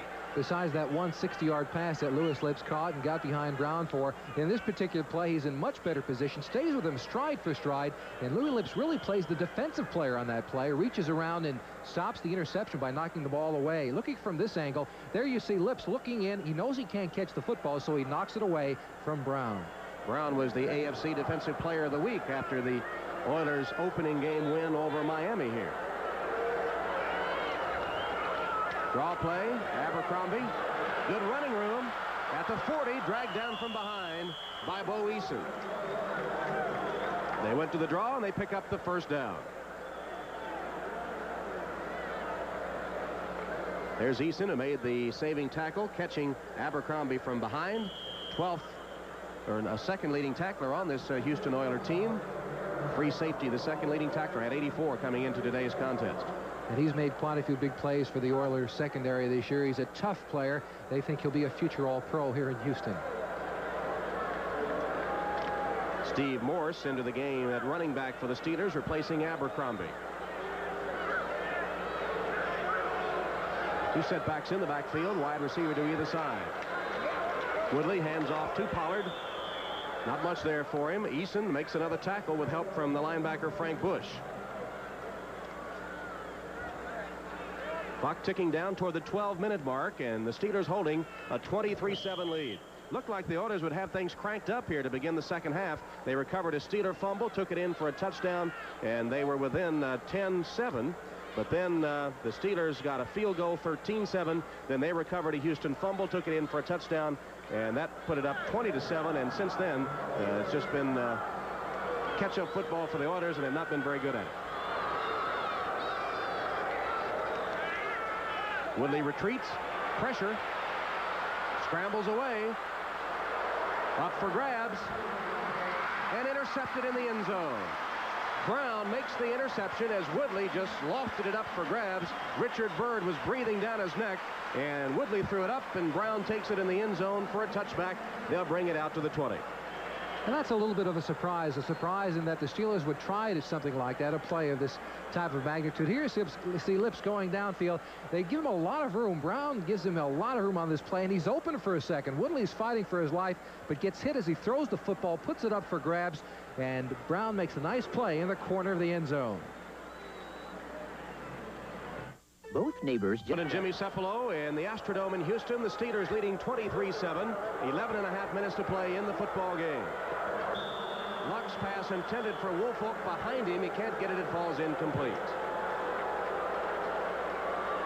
This crowd starting to get on Oliver Luck, who has, of course, replaced Warren Moon, who's been injured in the first half. Over the past 2 weeks, the Oilers have less than 100 yards passing combined in both football games, and that's an area where they've got to improve if they expect to compete in this Central Division over the next 5 or 6 weeks. Meanwhile, we'll check other scores. The Bears still shutting out the Cowboys. Miami now by 14 over Indianapolis. The Jets, hard to believe they trailed, I think, 14-0 in that one. Luck lets it go short. Looks like he might have been hit, intended for Drew Hill. Drew Hill had 3 white jerseys around him, and Luck hit just as he released it. It came up about 10 yards short. What about Oliver Luck? Does he have the arm to throw deep? Well, that's been one of the knocks on Oliver Luck, his arm strength. He's a very intelligent quarterback. Here he gets hit just as he throws the football, but as you said, there were 3 defenders hovering around Hill, and it would have been an incompletion or an interception had he been able to get that football away. 5 consecutive incomplete passes off the hand of Oliver Luck. If Warren Moon, number 1, had been in the game, would it have been a different contest? I think it would have been. Again, he's the inspirational leader of this offense. It seems like they lost a little bit of their leadership ability when he left the game with that injury in the first quarter. 3rd and 10 for Luck. Wide open and behind him. Drew Hill had gotten wide open at the 40-yard line, and the pass behind him. He was absolutely wide open. He was wide open coming across the middle. This is tough for Oliver Luck and tough for the coaching staff of the Oilers, because in this situation where Luck is not having a good day, they have nobody else to go to. It's where the 45-man roster comes into play without a third quarterback. You see, he's staring at Hill the entire way. The Steeler defense knows exactly where the football is going because Luck is staring in that direction, but Hill is open because the Steelers are playing a prevent defense. They're back in that zone. They don't care if he catches the ball underneath, ahead by this many points this late in the football game. Long afternoon for those two men, Coach Campbell and his quarterback Warren Moon. Lips deep to receive the Johnson punt.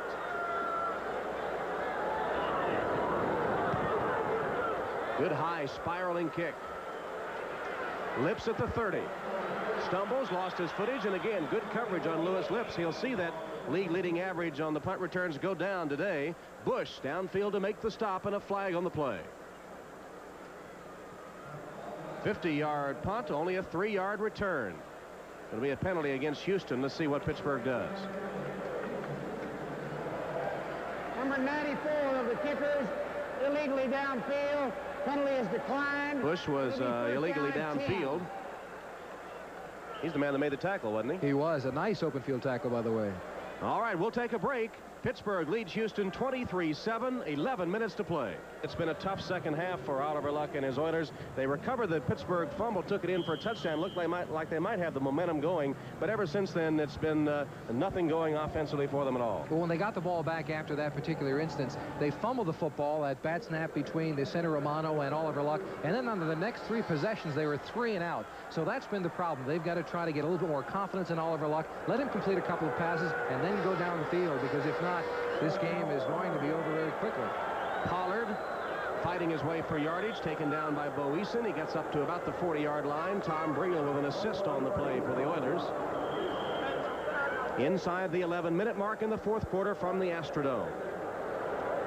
Houston traditionally very tough on Pittsburgh here in the Astrodome. And we were talking about the condition of the field. I understand they're going to get a new carpet next year, and they need one. And that's a happy thought for all of the players in the National Football League who come into Houston. In fact, right there at the 45-yard line, just 5 yards in front of the Steelers right now, is a big seam, and I don't see why more players don't trip over it. Pollard is not going to get close to it. He's going to be taken down shy of the 40.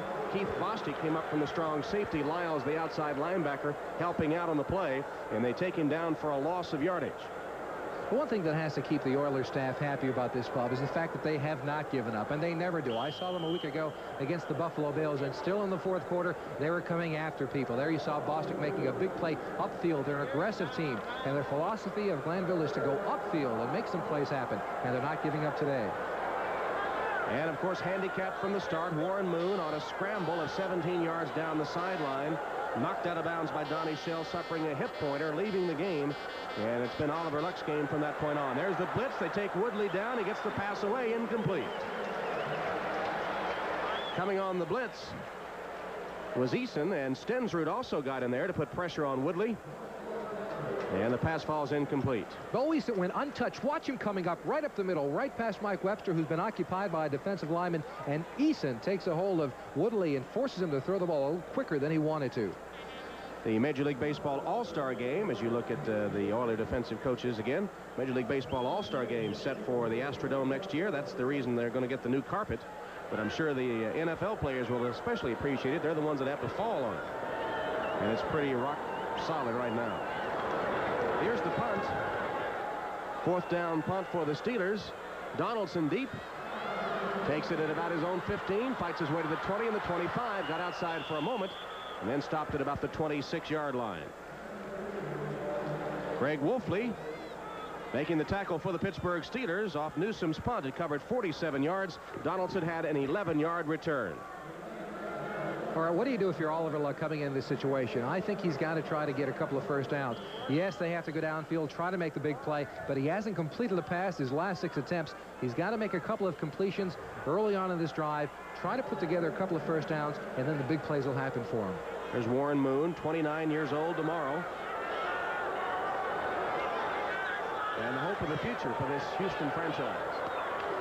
Luck does complete the pass to tight end Jamie Williams. Williams across the 30, short of the first down. David Little, the linebacker in coverage, makes the tackle for the Steelers. Well, the tight end, I believe that's the first time a tight end has caught a ball today for either team. I believe it is. The Steelers, as we mentioned earlier, have not thrown to their tight end very often, and the Oilers have completed just very few passes to their tight ends as well.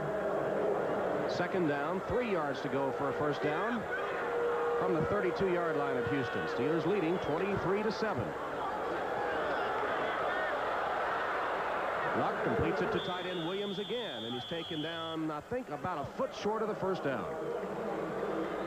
Williams sort of the safety valve on that play as Luck looked deep, nothing there, went to Williams, and he's going to be short of the first down by about a yard. Well, the Steelers are going to give Oliver Luck and the Houston Oilers offense those shorter passes in this situation. Luck has to take them right now. Hopefully the Steelers will get greedy, try to come up on a play, and somebody can slip by there and get a big play for them. But right now, they're giving them the small passing game, and he's got to go ahead and take it at this point in the game. Houston has converted only 2 of 8 third down situations today. Flags fly, and the play is stopped. For the future, Jimmy, it would be important for this young Houston team to try to get something going here just to carry on to games to come, especially if Oliver Luck is going to have to play a lot of quarterback. He needs to get his confidence up. Well, he does. They've making another big mistake there with a procedural penalty on number 63. That's Mike Munchak. And here in the situation where there is a third and short yardage, that's a mistake by a young football team. But it is important for the confidence of the future of Oliver Luck and the rest of the offense to get a couple of first downs, go in and score a touchdown in this situation. It'll help them in future games. Offensive line for the Oilers. Salem, a 3-year man. Munchak, 4 years. Romano, 4 years. Schumacher, the old man. He's a 7-year veteran. Matthews, a 3-year man. 3rd and 6 for the Oilers. Short hop, incomplete to Woolfolk. Woolfolk was double covered, and Luck short hopped it to him. And so they failed to convert again on a third down situation, especially after being set back by the penalty. Luck slowly making his way to the sideline as punter Lee Johnson comes in again. Johnson has been busy, especially here in the second half. One of the real bright spots has been their coverage of the punts, however. Facing, there you see the punting by Johnson today, facing the league's top punt returner in Lips. They've averaged only 6 yards a return. So the coverage by Houston has been good. Beautiful kick by Johnson. Lips retreats all the way and takes it over his shoulder at the 8-yard line.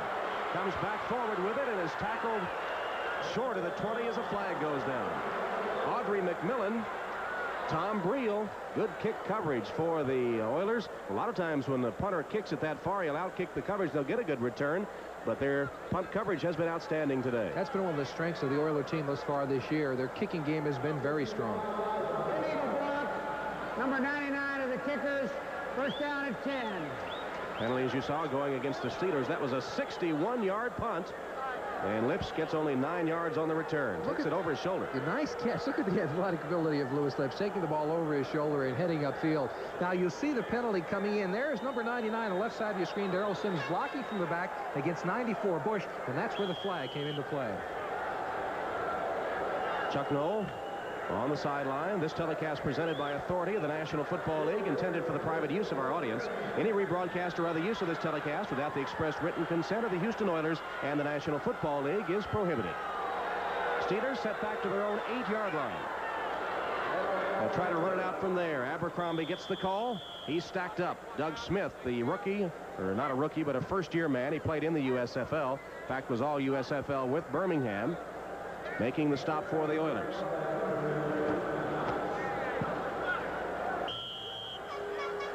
There's Smith, number 99, from Auburn, 6'4", 285 pounds. Don't forget, coming up next, the second half of our doubleheader, the Cincinnati Bengals. They need to win against the Raiders to stay tied with Pittsburgh for the lead in the AFC Central. The New England Patriots will also battle the Seattle Seahawks. You'll see other regional action coming up next on NBC Sports. Flags again. Abercrombie comes across the 15-yard line, close to a first down. Richard Byrd made the tackle. He's the rookie out of Southern Mississippi. Talked about the youth of the offensive line for the Oilers. Penalty will go against Houston. Once again, an offsides call by that over-anxious Houston Oiler defense. And that's a good sign and a bad sign. A bad sign, of course, because it's a mistake made by some young football players, but they're aggressive. It's the fourth quarter in the football game. They want to get the football back. You can tell that they're hungry to be a good football team. That's a good sign for Jerry Glanville, the defensive coordinator of the Houston Oilers. And he does have a very young defensive squad. Childress, a rookie. Doug Smith, a one-year man. Stensrud has 7 years of experience. Soche with 3. Baker with 7. Byrd is a rookie.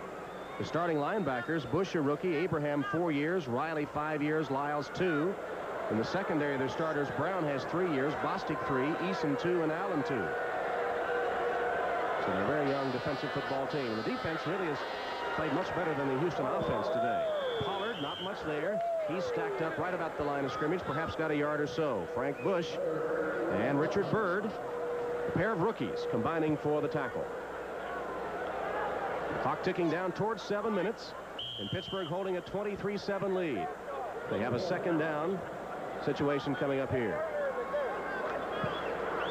2nd and 9 for the Steelers. They got 1 yard on that last carry. Miami maintaining a 14-point edge on the Colts. Colts led 10-0 at one time. Woodley again hands off to Abercrombie, fights his way to the 20. John Grimsley, 2-year veteran out of Kentucky with help from Bo Eason, taking Abercrombie to the turf. Now the Steelers are just utilizing the ball, trying to keep the ball on the ground, letting that clock run down. Again, last week, 40 minutes in time possession. Today, they'll probably equal or surpass that. Has a great imbalance against the Houston Oilers. What about Mark Malone being out with the injured toe? He's missed the last 3 games. Woodley's taken over. What about Woodley's confidence after having 2 good games back-to-back? It was the running game that did most of the damage today, true, but still Woodley at the controls at 258 yards passing a week ago. Is this going to up his confidence? Well, he's been a leader over the years. Last year, he was the starter. An injury took him out, and Malone took over. They catch Houston in the blitz, and Pollard breaks free. Pollard rambles to the 40, the 35, the 30, gets a block, finally taken out at the 25-yard line. Bostic chased him out of bounds at that point, but Pollard, all 223 pounds of him, rambling downfield. They caught Houston in an all-out blitz. Pollard broke free at the line of scrimmage and was gone. Eason chasing him down from behind, 56-yard gain. Pollard has a little bit more speed than a lot of us thought. Watch this, right up the gut. Eason is going to come in on the blitz and take a hold of Woodley. That opens the big hole up downfield, and Pollard sees all kind of daylight. He's running thinking, hey, let me get out of here. Let me get out of bounds. Nice play by Pollard.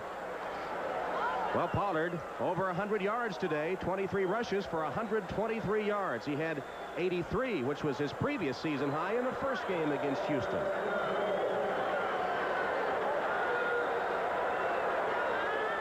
At the 24-yard line, first down for the Steelers. Woodley hands off to Abercrombie to the 20-yard line and taken out by Bostic.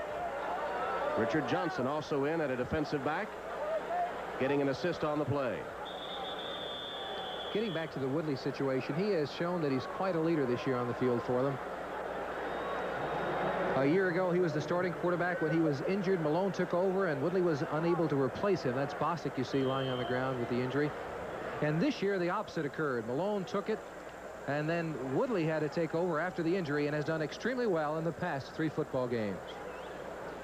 Scott Campbell, who is now the backup quarterback with the injury to Malone. He is a 2-year man out of Purdue and hasn't played since the second preseason game. Might he get some playing action here today? I would imagine Coach Snow would want to get him into the football game if the Steelers are able to score here to get him some opportunity to play.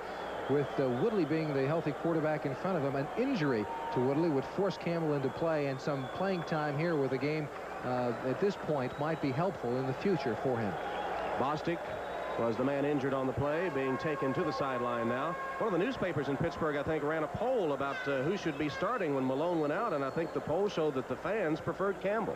Well, the coaching staff took care of that right away. They said the starter was going to be Woodley. There was no question in their mind, and I think that had to help the confidence of David Woodley and the Steeler offense. They've looked to him as a leader this year. He had a pep talk with the club a week ago, and it fired them up against Kansas City, and it'll be important as the Steelers go down the line to know who their leader is. Well, a big win for the Steelers today. They'll have no worse than a tie in the AFC Central, depending on what happens to Cincinnati in this game against the Raiders today. They're playing at home against Washington and Denver, on the road at San Diego, home against the Bills, and then at the Giants. So they have 3 home games remaining, and they're awfully tough in Three Rivers Stadium. They've lost there only once this season. So a big win today coming up for the Pittsburgh Steelers. They're driving here with a 2nd and 5 from the Oiler 19. Abercrombie, not much. Richard Byrd stacked it up. Woodley changed the play at the line of scrimmage. He was anticipating a blitz by the Oilers secondary. It did not come about, and the Oilers faked the blitz, fooled Woodley, and stopped that play for very little gain. Less than 5 minutes remaining from the Astrodome. Steelers in command, 23-7. Hugh Campbell still impassive over on the sideline. Not a very emotional man, is he? Where we can see Chuck Noll sometimes get a little fired up. Campbell never shows much emotion either way. Well, they say Hugh Campbell is not an emotional man, but I find that hard to believe. He's an inspirational man to his players, from what I understand.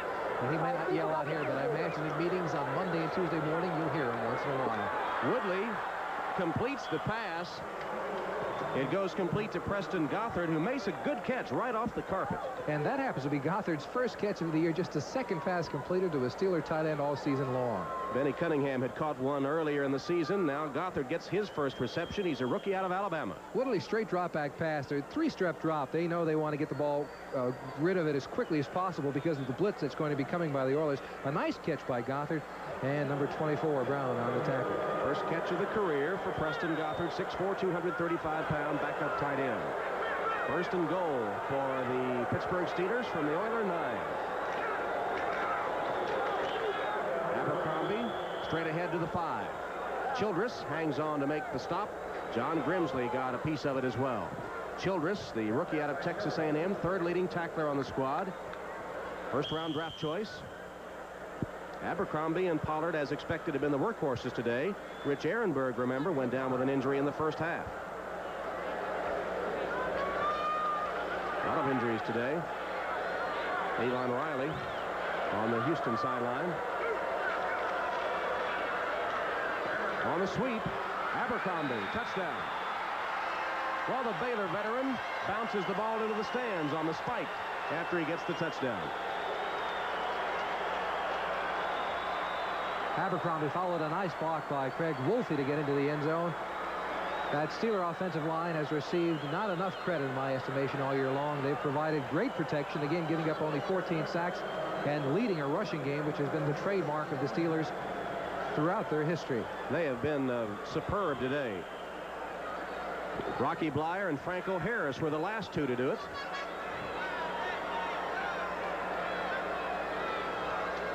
Anderson's extra point is good.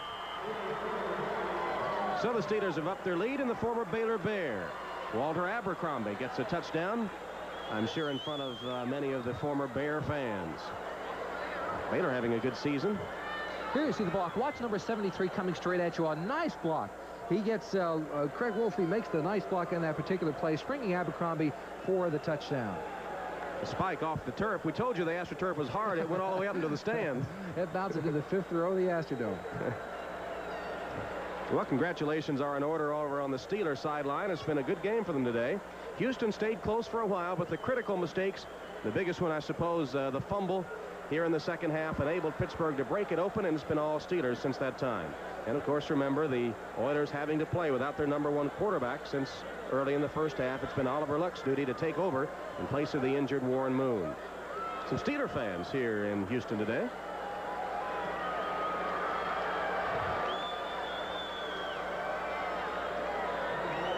Warren Moon can only watch the action today. He scrambled and was injured, suffered a hip pointer. Walls, a yard deep, comes out with it. And makes it to about the 21 as a flag go down. Might have gotten him by the face mask. I couldn't see. It seemed that probably was going to be the penalty. Rick Woods may have been the guilty party. It will be a face mask violation against the Pittsburgh Steelers with 2 minutes and 56 seconds remaining in this football game, as the Steelers will protect their lead, at least a share of first place in the AFC Central. If you look at the remaining games, Pittsburgh at home for the next two, And Cincinnati facing a tough challenge in Los Angeles today. You have to like the Steelers' chances from here. Abercrombie's had a productive day. A year ago, the Steelers came on very strong in the second half. They went all the way to the AFC Championship game against the Dolphins, only to lose that game. But they are a team that seems to gain momentum during the second half of their season. Luck completes it short to the 40-yard line. Woolfolk is taken down there. Fans thought it might have been a little too vigorous of a tackle in that situation. That's been one of their louder cheers of the day, other than the touchdown the Oilers scored. You wonder why certain teams get up for the second half of the season while others seem to go downhill. Well, injuries take an effect on each club, but coaching is the thing that keeps a team consistent. And Chuck Noll being around, as you said, for 33 years in the NFL, he knows how to motivate a team. He knows how to keep a team on an even keel. Never too high after a big win, never too low after a big loss. Luck completes it to Woolfolk. Trying to dodge tacklers, taken out of bounds at the 30. Clock stops with 2:10 to play in the game. If you're a Houston Oiler right now, Jimmy, I'm sure that with the Dolphins there weren't too many times that you were, really out of a game. But in a situation like this, how do you keep your enthusiasm up? How do you prevent yourself from just giving up? That's the natural thing. It's real easy. You realize that if you don't, they look at the films on Monday or Tuesday, you're gone afterwards. You're keeping a job is what you're doing. When you're on a club that is not playing well, you fight for your pride and fight for your position on the club. Remember, the people who do not play well on a losing team are not going to have a job the following season. So 3 road games remaining for the Oilers after today. There's a complete pass to Jamie Williams, the tight end, for an Oiler first down. Is it a first down or not? Not quite. It's going to be a couple yards short. And we'll have the 2-minute warning. Timeout here at the Astrodome. The Steelers lead. In 3 attempts. He is the hope for the future of the Oilers. How good is Warren Moon? Well, arm-wise, he's got a very strong, very quick arm, a quick release. He's a very mobile quarterback, and he knows the offensive strategy of Hugh Campbell, having played for him in the CFL with the Edmonton Eskimos. But he has not been a consistent quarterback in the NFL thus far. It's a different game in the Canadian League. He was a star up there. Coming down to this league, he's got to adjust to certain situations, and thus far he has not been able to do that. Consistency has been Warren Moon's problem thus far. 29 years old tomorrow, and a tough game for him. He's had to watch most of it. And it's been a tough day for the Oiler offense in general. Just 1 first down in the second half. They've gained only 46 yards of total offense in the second half of play. They're going to go for it here. 4th down and 1. Look what Chicago is doing to Dallas. Payback time today. Straight ahead, they get the first down. On the carry, Stan Edwards. Edwards getting some playing time for your veteran out of Michigan. Other scores: Cleveland just a game behind Pittsburgh, so they'll keep pace at least, while the Oilers will drop 2 back. Cincinnati needs a win at Los Angeles to stay tied with the Steelers. Behind the intended receiver, Stan Edwards. Luck has had that happen to him several times. He's had a man open and has not led him properly. He's thrown it behind him. Well, his confidence certainly has gone down the tubes here in the second half of this football game. Oliver Luck is a player who has been an injured reserve earlier in the season. A week ago, he threw his first pass of the year for the Oilers, so it's no wonder he's a little rusty. It has been made obvious to him that he will be a backup quarterback as long as Warren Moon is here. However, he needs to be able to play and step in when injuries occur to Moon, and that's what today will prove to him, that he's got to be ready to play at any given moment. Not too much head hanging over on the Houston bench. I guess that's another mark of a young team that bounced back pretty quickly. Luck completes it. Woolfolk to midfield, a couple of yards short of the first down. Was that a flag I saw fluttering through the air? There is a flag right there, right where Woolfolk went out of bounds, and apparently another face mask violation.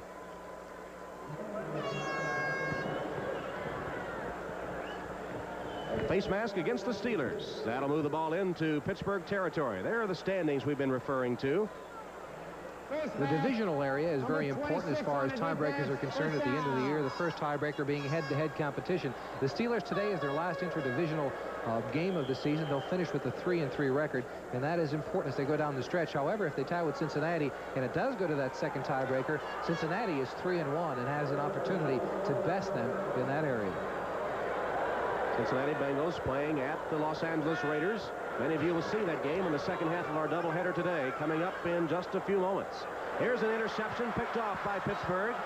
Coming up with the interception and coming upfield for a pretty good return after picking it off was Eric Williams. Williams' 4th interception of the season. He leads the team in interceptions. That's number 4, as Luck just put it up for grabs, and Williams played it perfectly. Luck has had a tough afternoon. In this kind of a situation, Luck wants to make the big play. He doesn't want to give up. He tries to go downfield with it, but makes a poor decision, a poor throw, and Williams stepped in for the big interception for the Steelers. A tough afternoon, as you said, for Luck, but he's got to bring himself back. Who knows how long Warren Moon will be out with a hip pointer. It can be a very painful injury. And Scott Campbell will make an appearance in the Pittsburgh lineup at quarterback. Scott Campbell, 6 foot, 195 pounds, 2-year veteran out of Purdue, hasn't played since the 2nd game of preseason. Hands off there to Abercrombie as the clock ticks down toward the 1-minute mark. There's Campbell, number 10. No one's going to let him get his feet wet here in this situation. I don't think he'll throw a ball in this particular case, but you never know. He might want him to throw something short just to get the opportunity to get back there and throw the ball in a football game once again. As you said, he hasn't played since the middle of the preseason. Chuck Noll on the sideline, getting Campbell in. Campbell now the backup. Mark Malone, you know, the Pittsburgh starter, out with an injury. Woodley's taken over the number 1 job and has directed the Steelers to 3 consecutive victories. And now Campbell in the role of backup, getting some playing time in the closing minute at Houston.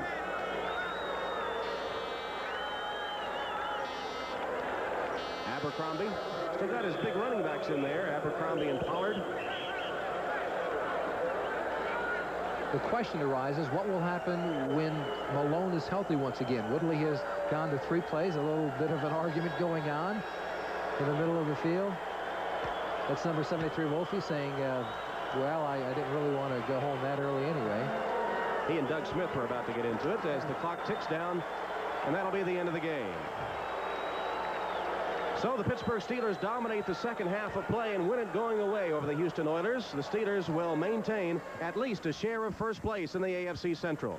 Final score, Pittsburgh 30, Houston 7. In a moment, we'll continue to review the action of today's game. Second half, they possessed the ball 40 minutes to only 19 for Houston in the game, and the Steelers win going away 30-7 over the Houston Oilers.